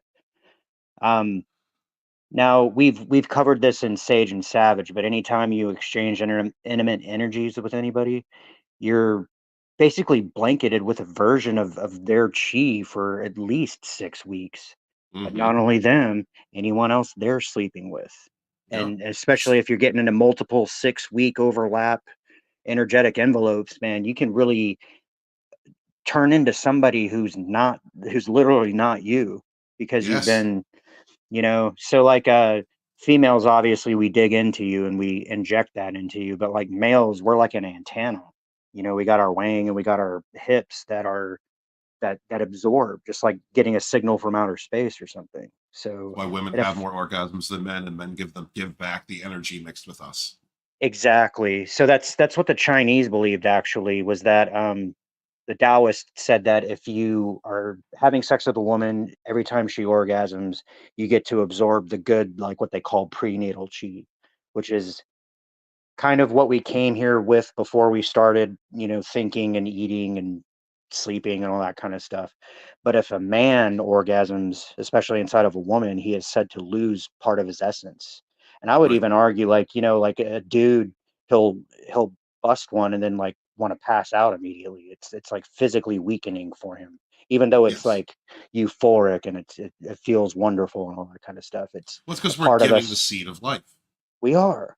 We're We creating are, which life. is like another thing that kind of pisses me off about the narc female, is because she's like, well, I don't need a man. I can go to the hospital and get pregnant and blah blah blah. But it's no, you're making the male into a unsacred being when you're Right. treating him that way. And the And conception. yeah, the moment of conception, because my kid would have asked me a couple times. She goes like, so where do babies come from? And I just real simplistically I would have said like, well, the daddy puts the baby inside the mommy. Right. So she's like, oh, so the mom creates life. And I was like, the mom carries life. They both Right. create life together, but the father Right. plants the seed. Right. So Right. it's, yeah. And then take that now take that into the narcissist aspect of the succubus and the incubus, right? Yeah. And so you have the succubus, and they're energy vampires. The succubus Yes. goes from man to man to man, taking their energy over and over and over and over again, mixing it with all the other men she's sleeping with, Yeah. and exchanging it with all of that. Yeah. So like I literally had the energies of Rainbow Dragon and You sure and did. her drug dealer and Yep. so and so biker and so this guy. Yep. I literally had Yep. all of those energies in me. Yeah. And I don't always climax at sex. I don't. It has nothing to do with the woman. It's just the way that I am. I don't always orgasm. Hmm. And so there were times where she was, and she's a sacral being, so she Sure. she can come on command. Yeah. So I was basically walking around with all this retained energy from Rainbow Uh-huh. Dragon and all these other guys. Yeah. That completely destroyed my spirit, my personality. It just Oh yeah. completely changed. It starts breaking down your physical field, but it's also one of those Absolutely. things like you're talking about a sacral woman who just orgasms, and we've talked about how narcissists can't create their own supplies of Energy. energy, so they Right. they take it from others. And when you're talking about being sexual with the sacral female, she's A just toxic drawing it sacral out of you. female. Yeah, she's Yeah, drawing it right out of your low chakra, and that's your earth chakra. That's the one that's my root. it's literally second most important to keep you grounded on planet fucking Earth. And Hmm. so if she's cutting you in half at the waist, well, that's splitting your spiritual from your animal energy, and it's causing you And to be what crazy, else? essentially. And but okay, now let's take this a step further. All right. Uh, So if she is taking my energy when I did orgasm, if she's mhm. taking my energy, not only is she giving my manifester abilities, my powers to She's these spreading it around. toxic men, Yeah. right? But if you notice, and I just thought about this last night, if you notice, the smear campaigns on her channel ended at a certain time. And Mm, when those smear campaigns ended is when I stopped having consistent sex with her. there you go. Well, And so because she think didn't about have that. my power. Your ability to manifest. It's kind of like when Rogue touches somebody's skin, and she can Hmm. temporarily do all that shit. So she can't do it for herself. The other motherfuckers who she's fucking certainly couldn't do that for themselves. But I wouldn't be Right. surprised if they had instances of spontaneous manifestation within their fields of understanding. Absolutely. They Yeah, absolutely did. And yeah, so, like, my power was literally being used by other people to do evil shit. And I wonder it's what kind of fucking wild, dude. Yeah, karmatically, what that did, yeah. Well, you'll have to Right. ask them on the other side when you I will get ask there. on the other side because I have Yeah. no doubt, and I swear to this, I know this. When I get to the other side and I meet that being again, not the one, not the shell Yeah, in this world, but when I meet right. that pure being, The and spirit. we get back to Yeah. that spirit, and we get back to being best friends because we're probably best friends on the other side. Oh yeah. Um, She did all this that's because you asked her to, man. That's the she only did. thing. Right, I know it's Yeah, fucking crazy to think about. She yeah, did all this because I asked her to, and yeah. no matter what the road was, I said back in the day, I was like, I kept telling her, look at look at the signs going on right now, right? Because she had a lot of pyramid imagery in her room and a lot of like this stuff that I identify with. I was like, the Uh, universe has given you two Tauruses, one positive, one negative, one yeah, who's going to be loyal, help you, be all the positive, root, and one that is, running around, hitting you, cheating on you, being a piece of trash. You have yeah, two doors ahead of you. Which door are you going to walk through? And she chose the negative one. Now that's her karma, and that may have yep, been her journey. And somewhere on the other side, those two know each other. You know what I yeah. mean? So I've also had the feeling that I know him Of on course the you other do. side too, his soul. Yeah, Yeah. So like there's a whole lot of conversations that are going to take place on the other side. there is. As to karmatically what was the link between him and What I. exactly? Yeah, Dude, yeah. because I'm telling you, the seesaw that had between an Aries and these two Taurans, Mm-hmm. right? Okay, personality disorders, be damned, all that stuff put aside. The triangulation there had so many signs in it of interconnected spiritual connection that this was definitely a moment in my life that changed me and turned me into something else. But what did it do on that? What were the lessons there? Why was that Yeah. connection? Well, and she said it herself. Taurus is at home in Venus, and Right. uh, when he lays with Aries, that's sparks can fly, and depending on the purity of consciousness and all that kind of stuff. But certainly within your triangle with those two other fuckers, um, there were some dynamics being worked out, man. And thankfully, it Yeah. turned out positively for you. You had a big awakening, and your life changed, and now you have a new business model and all this kind of shit. But I mean, And uh, how many people fall into that and fail to grow past it? yeah, it is. That's why I do what I do because I don't want people. I don't want people because I looked at that precipice. I looked over that cliff.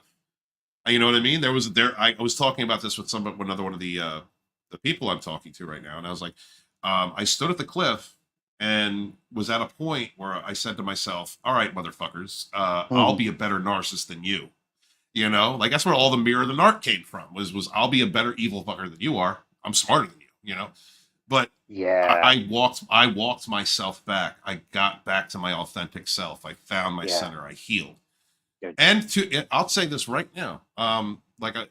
experiences and disorders and events all put aside, I hope that at some point that a growth of personality takes place with Narcex. I hope that at some point, whatever light can happen in her life, and Rainbow Dragon, whatever, if there is any possibility to become a better fucking human being than what they are, is possible, I hope that it does. Yeah. And that's all you can Are do. you ready? Yeah, let's Ready, go. bro? Yeah. Because someone else's energy fills your empty centers. You actually have 3 empty centers. Your will, that's the will center, and your emotional center, and you're 100 million% an empath. You have a totally open, there's not a gate, there's not a line. Okay. And you're also your will. All right. So you have rear aspects to your chakras, and your upper chakras are will centers, but particularly the third eye rear aspect, and then your front aspect solar plexus. Those are the other 2. Mm-hmm. Yeah. So that's kind of what I was talking about earlier, like that split between your upper and your lower. She's also trying to suck. She can't really make use of hard energy. They can't sustain on love, but they can on willpower, and they can on Right. personal emotional boundaries, which shouldn't sound surprising to you. But if you can visualize those pictures I sent you of how the auras and the chakras interrelate, and Mm-hmm. you can almost come up with like a visual thing, like, you know, you're busting one and she's just like drawing these things out of you like lightning, or like dropping something in water and it's like muddying the water, and it's just flowing out of you and into her. But Mm-hmm. it's not even out of you, it's like your energy exists around you. The ghost animates the shell, it's not the other way around. So Yeah. putting yourself physically together, your energies, your physical energies that relates to the shell are physically interacting. And then with her sex craft or sex skill or whatever the fuck, Yeah, she it's pulls that sexcraft. Yeah. stuff out of you at the moment of your greatest weakness, your greatest vulnerability. You know, and thank God you didn't impregnate the woman. Thank God. Well, yeah, thank the gods. And Yeah, there another you thing, go. another thing I want to mention, and is she gained now. She has gifts, but her Yes. gifts were pronounced when she was sleeping with me, like because she was taking my energy. Mm-hmm. And like, dude, I can tell you, I shit you not, there was this time we were reading cards. It was during the second Hoover, the second big Hoover when I was up here the second time, and we were Yeah. reading cards outside. She had ghosted him. There was some kind of evaluation between those two. She ghosted him, come to me, was staying with me at a hotel. And we were reading cards. And the reason that the week before he had been bitten by a spider that made him sick. Okay. And so he's you know, trying to relax in her bed. She's doing a live stream or whatever. But okay. But the important part is we're doing she was doing a reading about him, and the devil card came up at the end. And at that moment, like in the whole, I can't remember the entire reading, but I was looking at it and going, yeah, that means this, that means this. He's cheating. He's a liar. You know what I mean? Like he's a bad person. And then the devil card came down at the end, and a fucking spider came down out of the tree and landed on the devil card. And she was like, Okay. oh my God. And I said, Yeah. signs. Yes. Yes. I mean, we were talking about that last night, about how sometimes things just line up in a way that will smack you in the fucking face, particularly if you know how to read the signs and the intents behind the signs. And like Yeah. the question you have after a moment like that is, am I going to pay attention, or am I just going to let this go, or am I going to make an excuse, or No, well, dude, what happened 3 Yeah. days later? Ghosted me, devaluation, ran back to him. there you go. You know what I mean? Like, so but that was not the only time that something like that had happened. And as a matter of fact, one of the Hoovers that took place was after I had been at her house and read cards, went away for a week. She contacted me a week later, and of course I answered because I'm an idiot. But that's because the Hermit card was Oh. left at her house. And the Hermit Interesting. is the guide, the teacher, you know, the Yeah. wanderer through the lonely night, you know, Yeah. and that's honest to God, like as far as like I'm concerned with her, I think that's what I was meant to be. I was meant to be the hermit, you know, Yeah. I was meant to be the teacher, Yeah. and I fell in love with it, Yeah. you know, with, and so it's crazy how there was so many signs, bro. I want to write a book. I am eventually going to write Frayed Ends of Sanity. I'm going to write that book, but I'm gonna do it in like 5, 6, 7 years after I've got some other books done. You know, because sure. Yeah. these experiences really go through physical, mental, spiritual journeys, and as far as the narcissistic abuse cycle and what happened over the last 5 years. Yeah. Well, so she's talking about planetary transitions before too long, and that's, I mean, people are like used to the idea of like Mercury and retrograde, but when you're Right. talking about planets that go from one house to another as you age, like there's a concept called a Saturn return, and it takes 27 years for Saturn to whip around the sun, and typically what happens is in that 27th year you can start to revisit things that you hadn't thought about in damn near 3 decades. So like Yeah. that comes into particular like later on in life, but that's just one kind of example. So I'm curious to see what she's going to say. All right. Let's continue. Yeah. I have 3 vacant chakra points. And that's You can work on that's reinflating them, man. It's not going to be permanently gone, but well, no, well, I think in the term that she was talking about is like when it comes to sex energy. yeah. One of the Yeah. one of the clips, like okay, willpower, for instance, but sex energy. I'm Mhm. sorry, one of the clips that I clipped out, which had some personal stuff in it. Basically, what I was told is when I go celibate, that's when I reach my high potential. And Oh yeah. because when I intermingle my sex energy with women, then I become them. That's why I'm so Yes. connected. That every single one of my relationships, I'm not kidding you. Every single one of my relationships, I become psychically bonded. I know course. what they're thinking. I know where they're at. I know what's going on, which is why it was so hard for Narcex to lie to me. Because even though it was all fucked up, I could still feel her. Like there's a psychic connection. And Yeah. and whether Narcex was telling the truth or not, she told me that there were times when she was in the shower or in her house and she could hear my music. She could hear me. There were Yeah. times when she was like have conversations with me. Now I'm a dream walker too. Yes. So I can meditate or dream into other places and spaces and times. Yes. And I've visited people all throughout my life. I've been doing this. Mhm. So that connection so ladies, I'm telling you, listen, all right, if you slip up and have sex with Dragonstorm, we're connected on that level. All right. And then I will feel your energy, feel your thoughts, where you are, when you're talking about what's going on, when you're betraying me, if you're lying to me, which is another aspect of why everything made me so nuts when I went up Sure. that second time. Well, then Right, another ready? trait of Good. well, real fast. Another trait of Taurans in particular, and lunar males is we love to be in love, and we Oh will yeah. do everything we can to fall in love, especially if we stub our toe as we do it. So Yep. you know, we have our training relationships, but when the real thing fucking happens, when somebody like us says we love you, we fucking mean it. And We mean it. Yeah. yeah, you know. Yeah. So yeah, let's Abso-fucking-lutely. go ahead. Let's go ahead. All right. This is where people condition us. But anyway, same applies to you. You know, when you have purified the energy from yourself, I mean, I don't know if you have a intimate life or whatever, but that's just in general. The thoughts, energies of people that you're intimate with influence you for a very, very, very long time. Yeah. Some say 27 years. Now, Saturn so return. we've got other red lines. So we've discussed this square, and then here we've got the Pluto opposite, which I loosely touched on in our communication.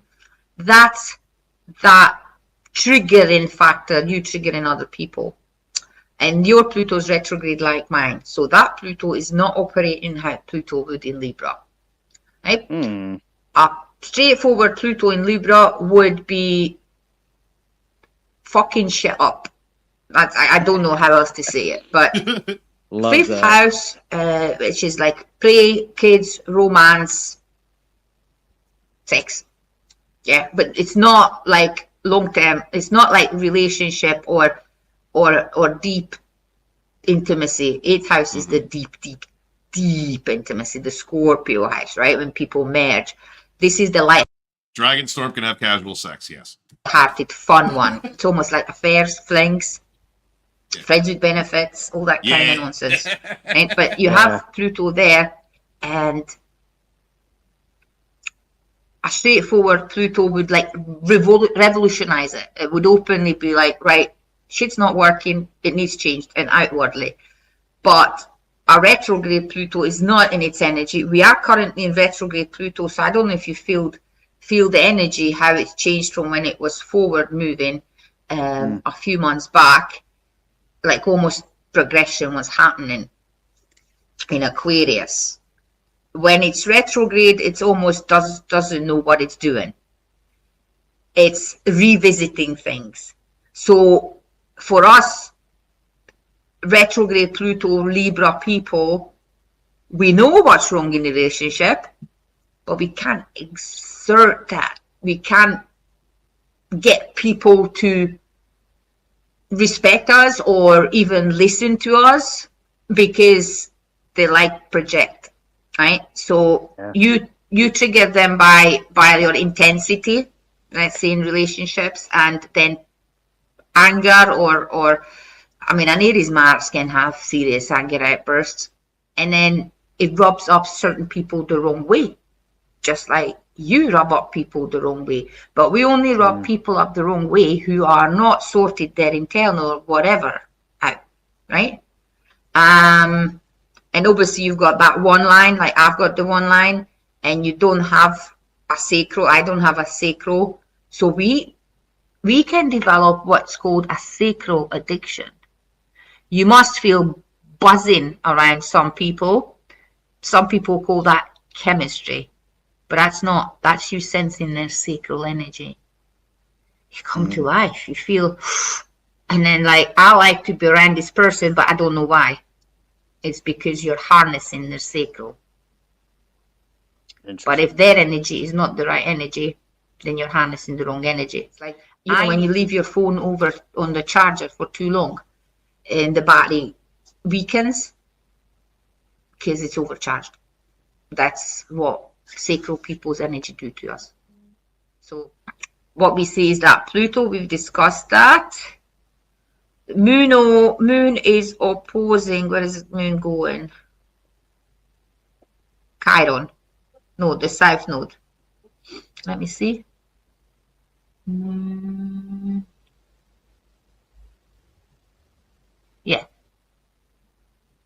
Yeah, your moon is on your node. So you need to move towards to being more diplomatic and more balancing, which is obviously when you, let's say, trigger people or whatever in real life or in interactions, resolve it with more diplomacy, right? And maybe more balanced views. I don't know, on anything, right? Because that's the Libra thing. Now a Libra moon can be a little bit dishonest if it doesn't feel a connection so much. It can almost generate something that is the other person's fault. I push you away, but it's really me who's not feeling that convinced about you anymore. So I'll just make it look like it's you, and you know, just don't tell you my true feelings.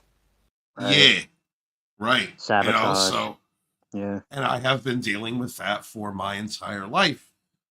You know, that kind of makes sense, because if people have expectations of me, and if I don't meet whatever their expectations are, and they don't get what they need, if they don't get their channels grown or monetized, you know what I mean, or I don't build a company that with them, then I'm the problem.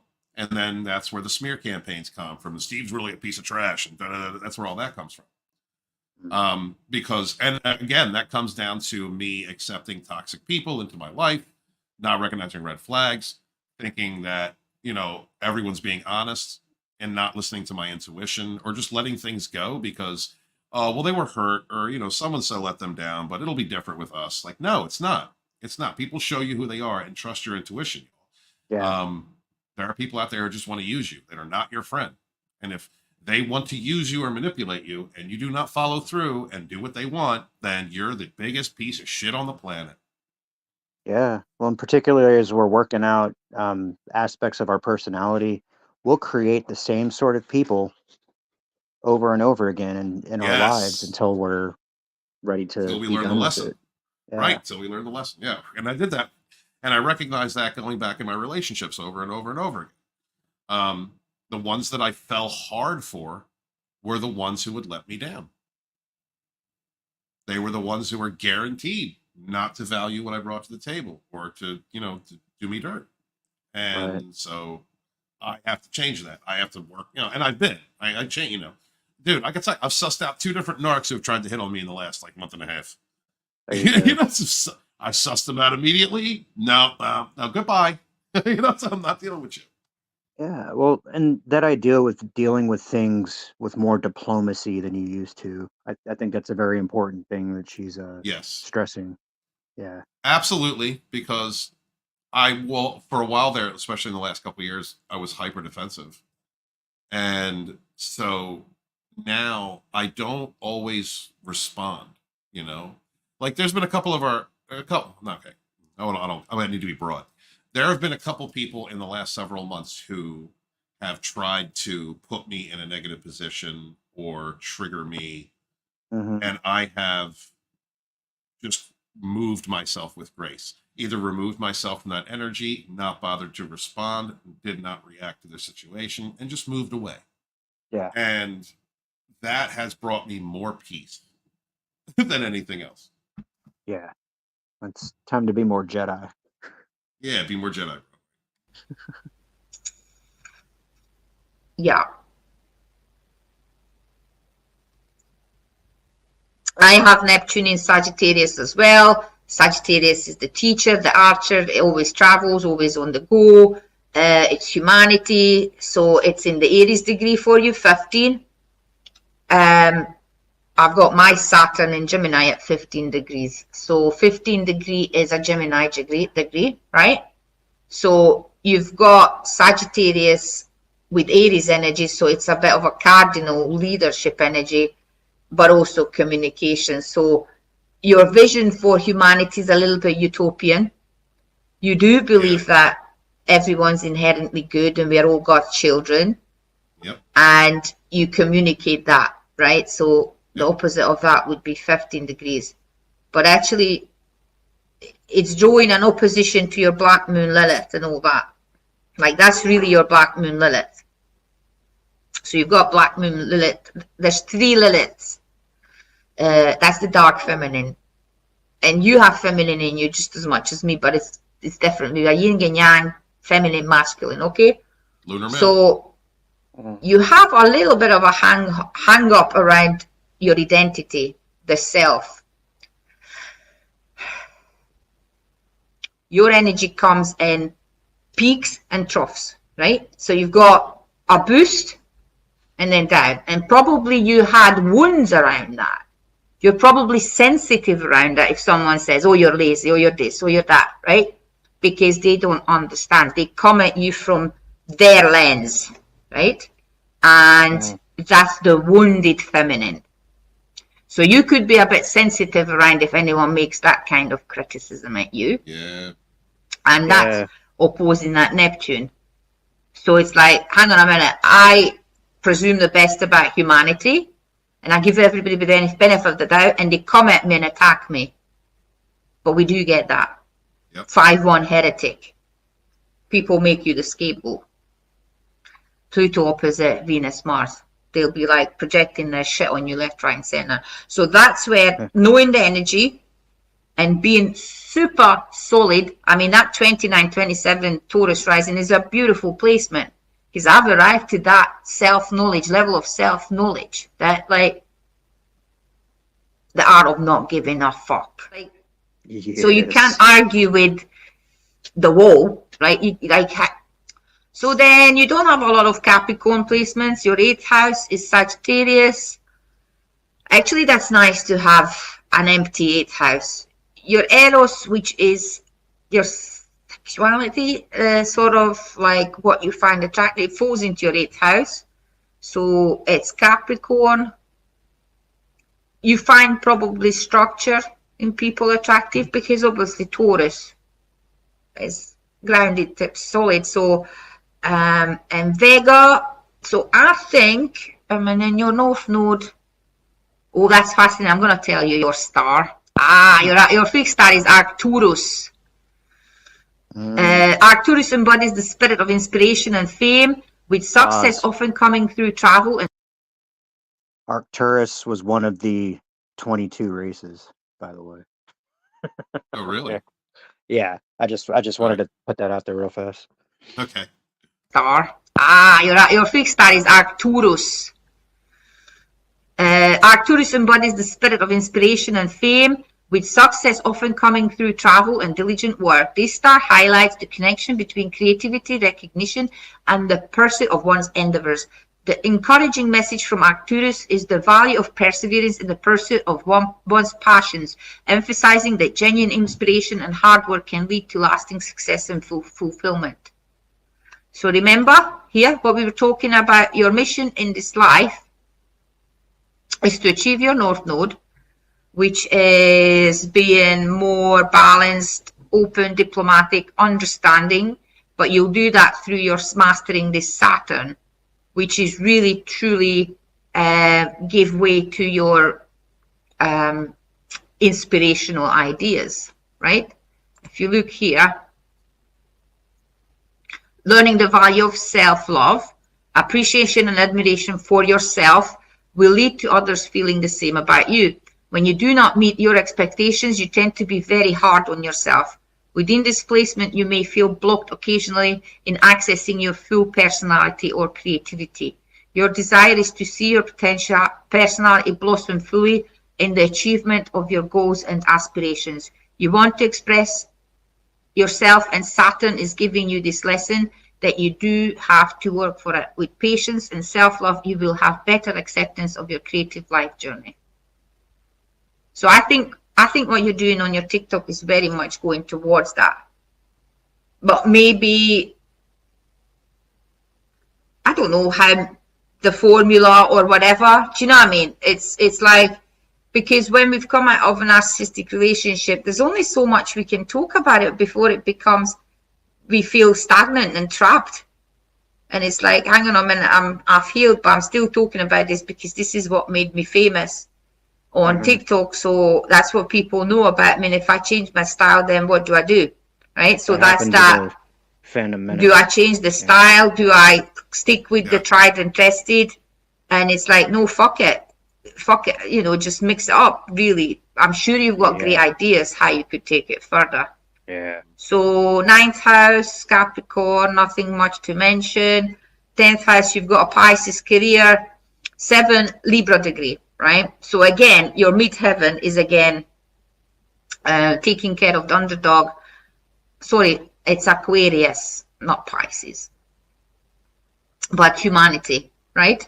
But taking care of, and thought, it's via the thought, because that's an air sign and Libra's an air sign, right? So it's Aquarius is a fixed air sign, but also technology.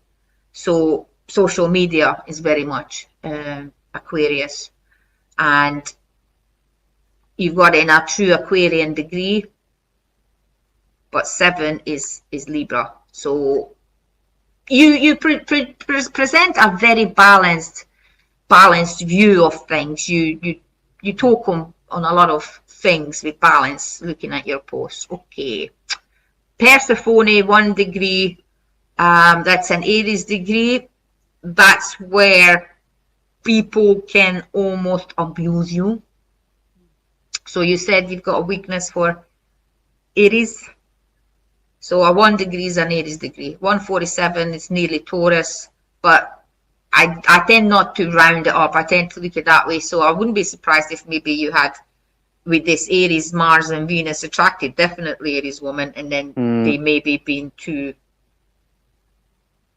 averse, or, you know, if you don't know how to work the energy, even though I says that I would advise some people to stay away from some people, like me and my ex.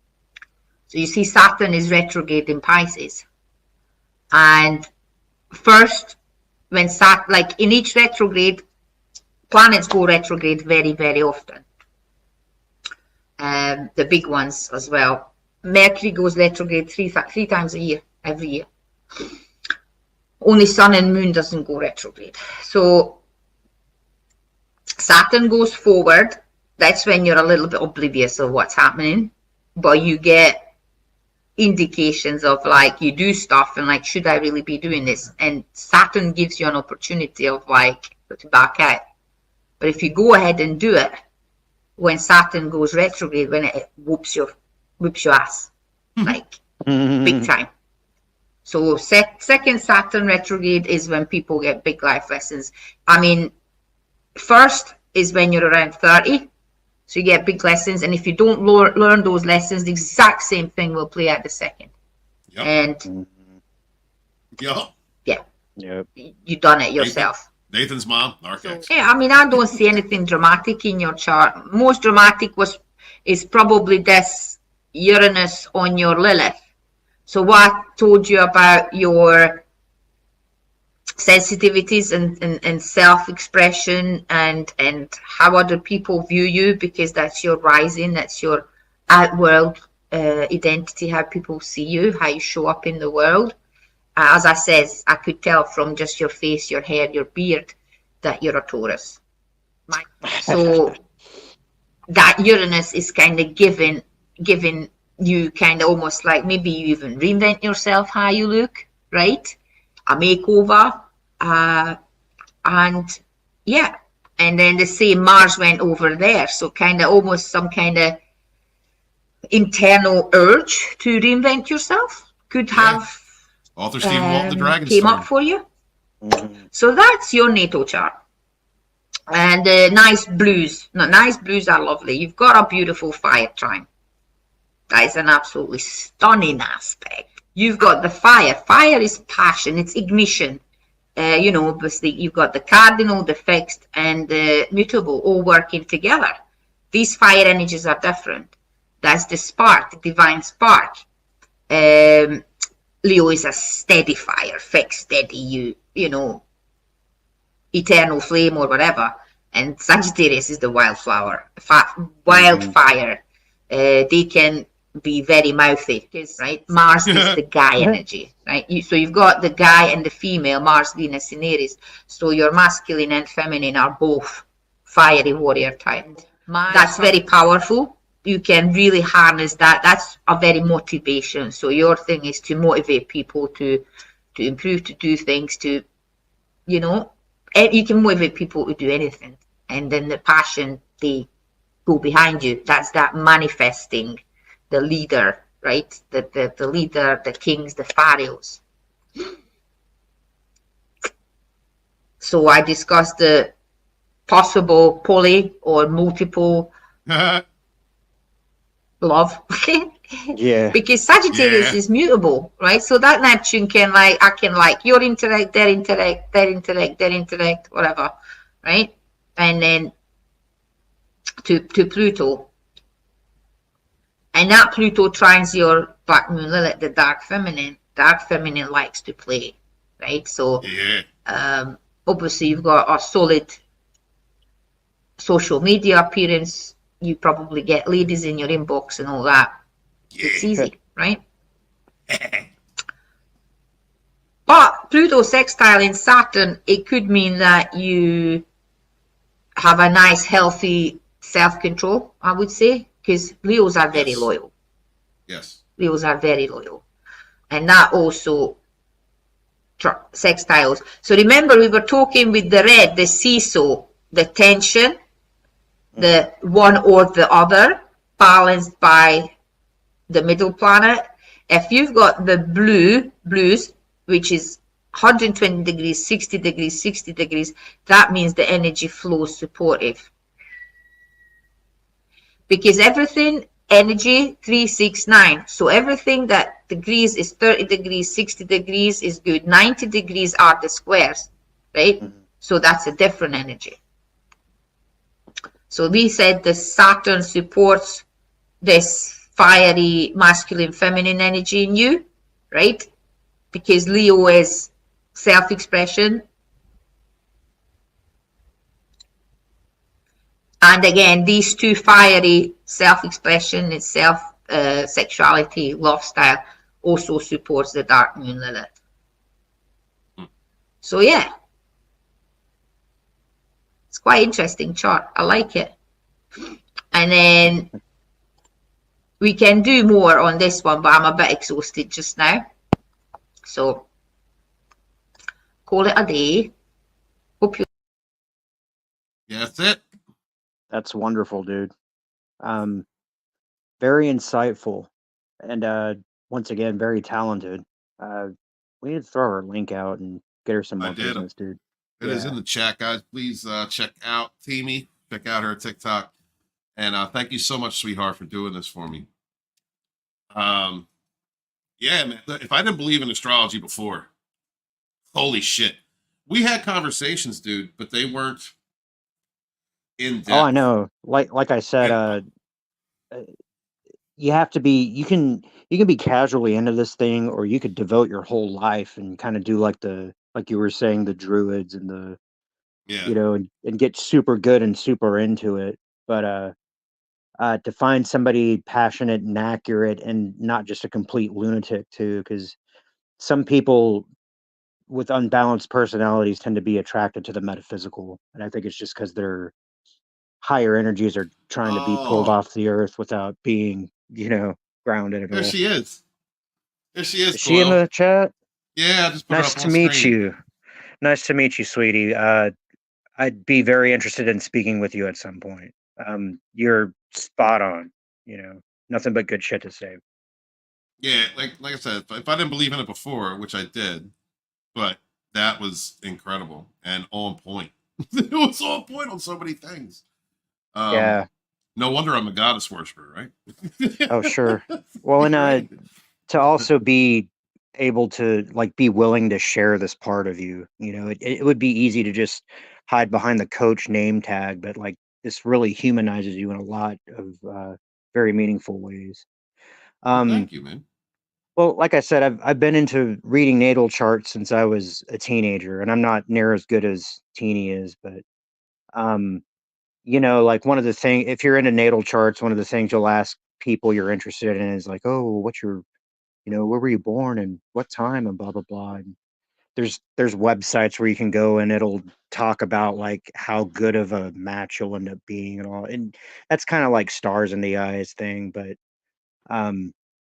there are, again, there's a reason why this thing has persisted in human science and for thousands of years. It's not just a whimsy, and people who are really good at it, I wouldn't doubt that some people who were mistaken for being highly psychic were just really good at doing birth charts, and kings and queens used to hire them out, and it was like a big deal for a long time.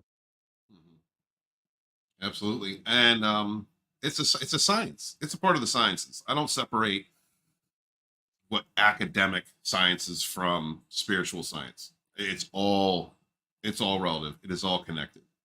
And to ignore one and shame the other is ludicrous to me. Yeah. Well, it's a trip. I mean, imagine if you were born on Mars instead of on Earth, and how that would affect everything. I mean, they'd have to reinvent the entire fucking wheel, tell you about yourself. Mhm. So Real it is a sacred Earth science for sure. Real quick, I want to go through and say hi to some people that have been here. Ruth, what is up, my sister, my fellow thrivers and survivors from narcissistic abuse? Good to see you. His house got broken into, I got told. Obviously my fault. Well, bad things happen to bad people, Ruth, and that hoovering hobgoblin is going to get the karma that he deserves. Look, I'm going to switch into Dragonstorm here for a second. Kevin says, while traveling, I don't have my icons with me, but I pray for peace of sleep.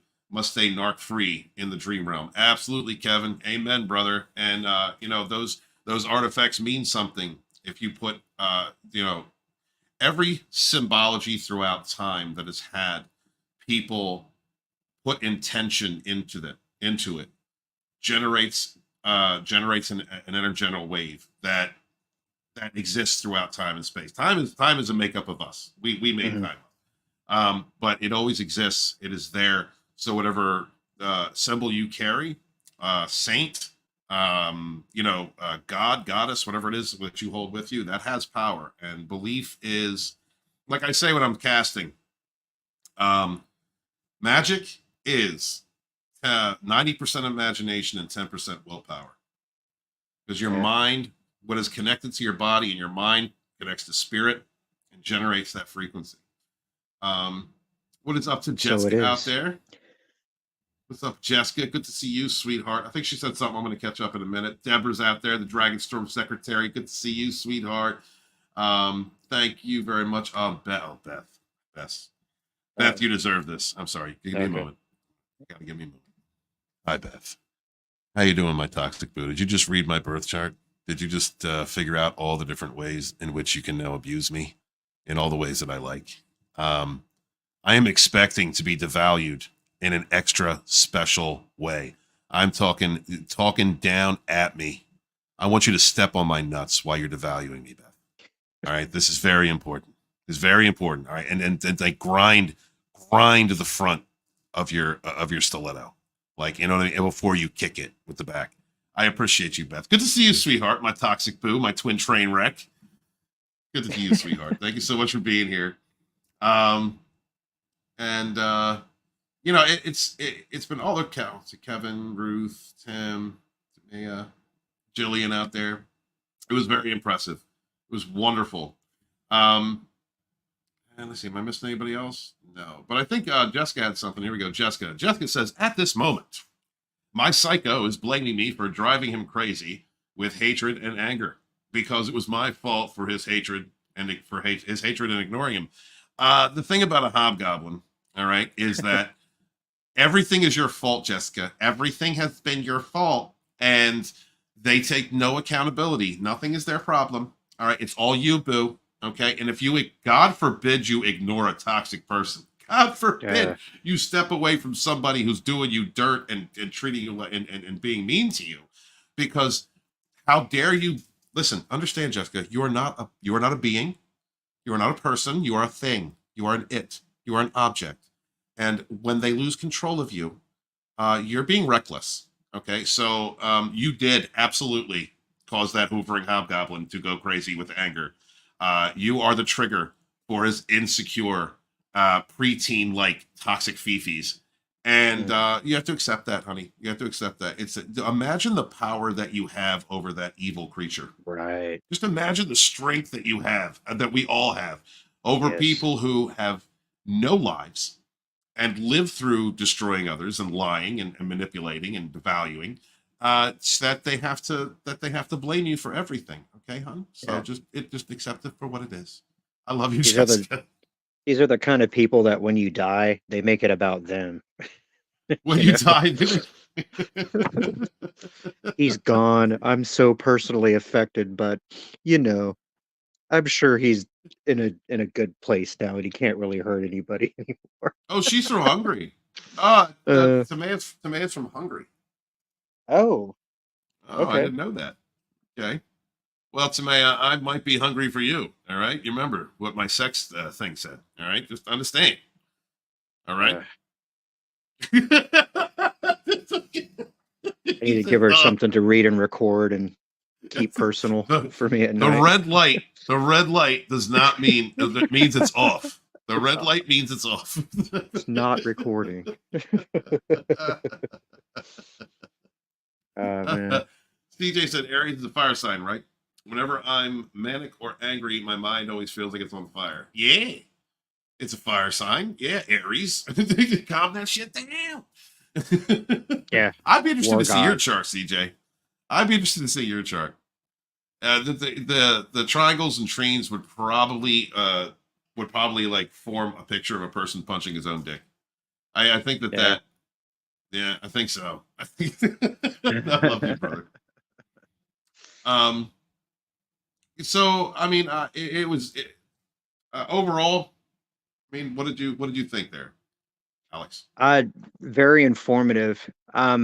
There's, like I said, people who just kind of are nominally into this will know certain things about, how certain things work, but she was able to analyze very intricate relationships between not only planetary bodies, but the houses that they lived in. And Mm-hmm.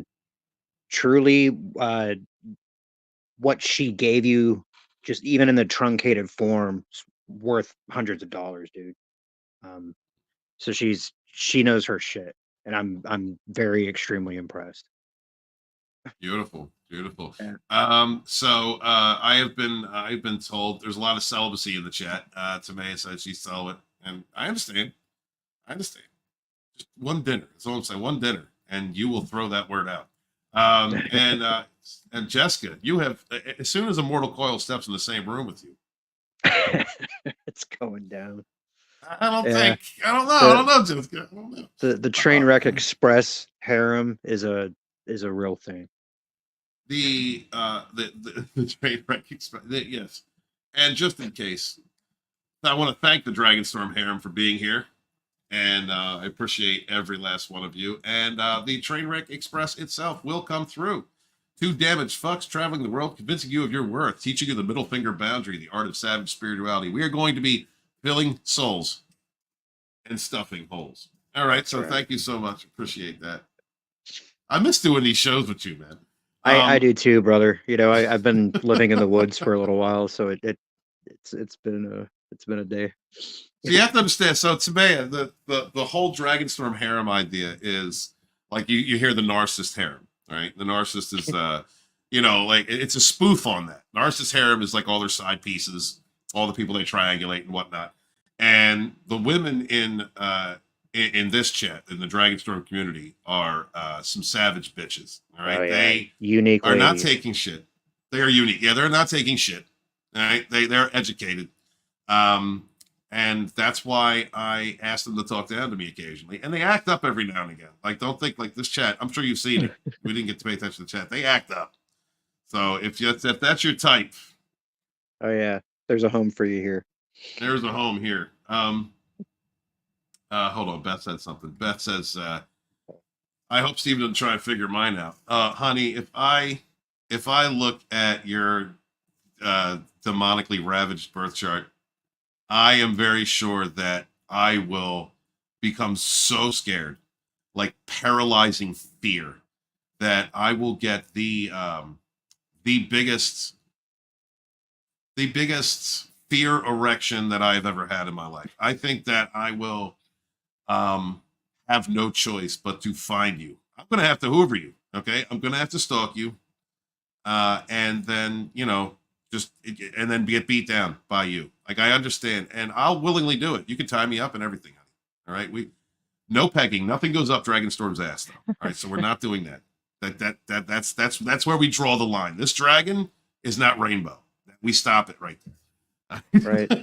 I kind of want to hand Timea a leather skirt and a halberd and see what she does. Timmy says, I would do progress charts too and composites. And I can't pronounce that word. Synasteries, etc. I don't even know that word. There are terms I really have. Synastries. Thank you. Thank you.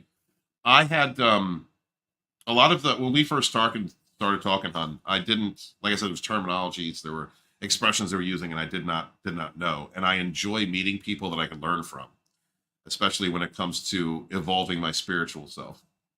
I was saying, yeah. I mean, in a weird way, Stephen, aren't you used to being like the smartest kid in the room? And then sometimes when people come in and they're just like, boom, drop some knowledge, you're like, oh fuck, I've been waiting for this. Yeah.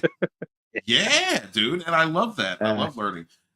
We do I'm not sure if I mentioned this to you. We do a show called The Sage and the Savage on Mortal Coil's channel that it's late over here, but I guess it would be the morning time over where you're at. If you would ever be interested in coming on and talking about some Oh, I would spiritual love that. topics, Yeah. we'd love to have you. If you're on X or if you're on Instagram or TikTok or something, I'm gonna try to DM you and see if you want to come and talk about some of this stuff, because I could hear from your reading that you you employ multiple sciences. You're not just simply reading a chart. I can tell you're an intuitive, and we try to collect people like that. And you Absolutely. definitely have something to share. It would be an honor to speak with you at some point. And the Beth, see, Harem's acting up. I feel like Stephen wouldn't believe my natal chart.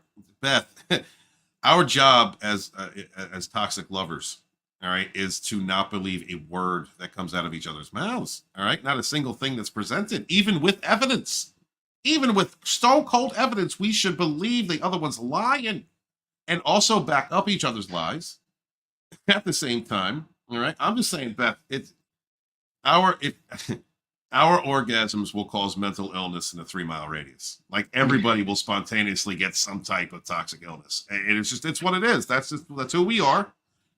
And that's where it's going to go. The police will come 3 times. Coyle, you got anything you want to promote, bud? Well, just come over to the channel on Saturday nights. Like Stephen was saying, we got a late night show. It's kind of art bellish, but we're both humans who have encountered non-human entities, both physical and metaphysical. So we kind of talk about personal experience. We also tackle far out topics from our own unique perspectives. I've been really meditating on this whole 22 races thing, and I'm really thinking about putting together a video about that. I've had some living instability that was just recently rectified, so I'll be in a better position to focus more on the channel. But this work that I'm doing with Steven, he's like a brother I've never met, and we have a lot of similarities and life overlaps and that sort of thing. So it's an honor to stand beside him. I'm looking forward to the changes that are coming to all of the different channels, and we'll see each and every one of you out there. We love you. Absolutely. And she said, I'd love to. I'm on Instagram and TikTok. So there we go, man. Get up with her. Sweet. And I will set up the next stage of the Savage Show with a guest. That'd be great. I would love to. Yeah. We'll make something happen. Yeah. Beth's out here. She's going to gather bail money already. Good. Be prepared. Be prepared. Yeah. All right. She was talking about getting like blankets for the fort and all that kind of stuff too. I don't know if you saw that. Harem's acting up. Hashtag Harem's acting up. I love all you guys. Yeah. And next week we're going to return with this time slot with the Narcissistic Abuse Recovery Heroes. We're going to be covering narc abuse coach Danish. Looking forward. I've been watching him forever. He occasionally interacts with Dragonstorm. We kind of look after each other. So, but we never really had any one-on-one contact. So I've asked Sean Howerton. She might come as a guest on the channel, but it will be myself and Scott Clark, Coach Randy White, possibly Sean K. Howerton, and possibly Narc Hammer. He might come back, which would be cool. And if you don't know any of them, please check them out on Instagram and TikTok. They are wonderful people who are spreading healing and love. And thank you guys so much. Next week on author Stephen Walton, I'll be holding Rogue Entertainment again. I didn't do it this week because it just didn't feel right. But next week we're going to be covering Logan. You going to show up for Rogue? You got time to show up for Rogue tomorrow? Absolutely. Next week? Absolutely. Right, cool. I don't know if you guys know this, but I've had like Wolverine's my spirit animal. Over on Instagram, I have a page called the Wolverine Sightings, and I was cosplaying him for a long time. Even to the point where when I'd go and see these movies the first time, I would say lines that he would say right after I've said them. So, I mean, our heads are in similar spaces. I'm probably not as angry as he is, but I get him. I understand him. By the way, I had downloads that a powerful person would come into my life months ago. Well, apparently I need a projector. So welcome to the team. Yeah, Come on, yeah, let's do That's this. got my crown chakra spinning. Yeah, Yeah, I let's absolutely do I this. felt like that too. This is meant to happen. Jessica's got to go eat dinner. Take care, baby. Thank you so much for being here. We love you, and I All right. appreciate all your support. Jessica says, I think my celibacy is like the glaciers of rogue exoplanets, forever there. Listen, the train wreck express going to come rolling through, Jessica, and the moment that you see Immortal Coil, it's going to be like chariots of fire. We're going to see you both run across a field with tall grass and wheat, sunshine in the background. And you're gonna orgasm before he even gets there. It's what's gonna happen. I promise. No, I love you guys. Yeah, good night. Thank you very much. Mortal Coil is gonna reach out to you. I will be talking to you at some point very soon future. Thank you to Jillian. Much love, sweetheart. Our sister over there in Italy. Because at some point, Immortal Coil is gonna come over there and make you a steak, an American steak. Oh yeah, all right? I got some American steak for you, sweetie. That's an American steak. Yes, he does. And he's not gonna, all of the great, wonderful food that you're going to make over in Italy for him it's gonna melt in his mouth, and he will never appreciate it because he is an American. He will not be able to appreciate it. All right. So, love all you guys. Thank you to Jessica. Thank you to everybody who showed up earlier in the stream. All the names that I missed, I appreciate you guys. If you enjoyed this was kind of a special whatever. Yeah, God damn it, Beth. Why you gotta take it there? Tube steak. Why you gotta take it there, Beth? It always causes trouble. Look, we're cutting out before the harem acts up. Thank you guys so very much for being here. Please make sure to check out my TikTok and Instagram, or just wait for the YouTube videos where I put a few of them together. I will go back to doing long form videos for my YouTube audience. It's right now the energy and what I'm working in seems to be working in the short format over on those channels. Thank you to all the followers from TikTok and Instagram that have come over and subscribed to Lodonis Dragonstorm YouTube. And thank you to my entire YouTube audience for continuing over and over again to be supportive, looking out for one another. What I most love about this community is that we've all been through similar experiences. We understand. And even if we haven't had a particular experience, such as like a psychopath to a narcissist, even if we haven't had that, we understand the cluster B personality disorder hub, what those abuse cycles are like, because they're all similar. And we have compassion, empathy, and love for each other, our fellow survivors and thrivers. And I greatly appreciate that. Thank you for supporting one another, talking with one another, being this community. This community is ever growing. The Trainwreck Express will be rolling through. And I appreciate you. I am Lodonis, Ravenwolf, Dragonstorm, you seer and sage. Hail to my fellow survivors and thrivers from narcissistic abuse. Please remember to wash your hands, wash your ass, be good to each other, yet suffer no fools.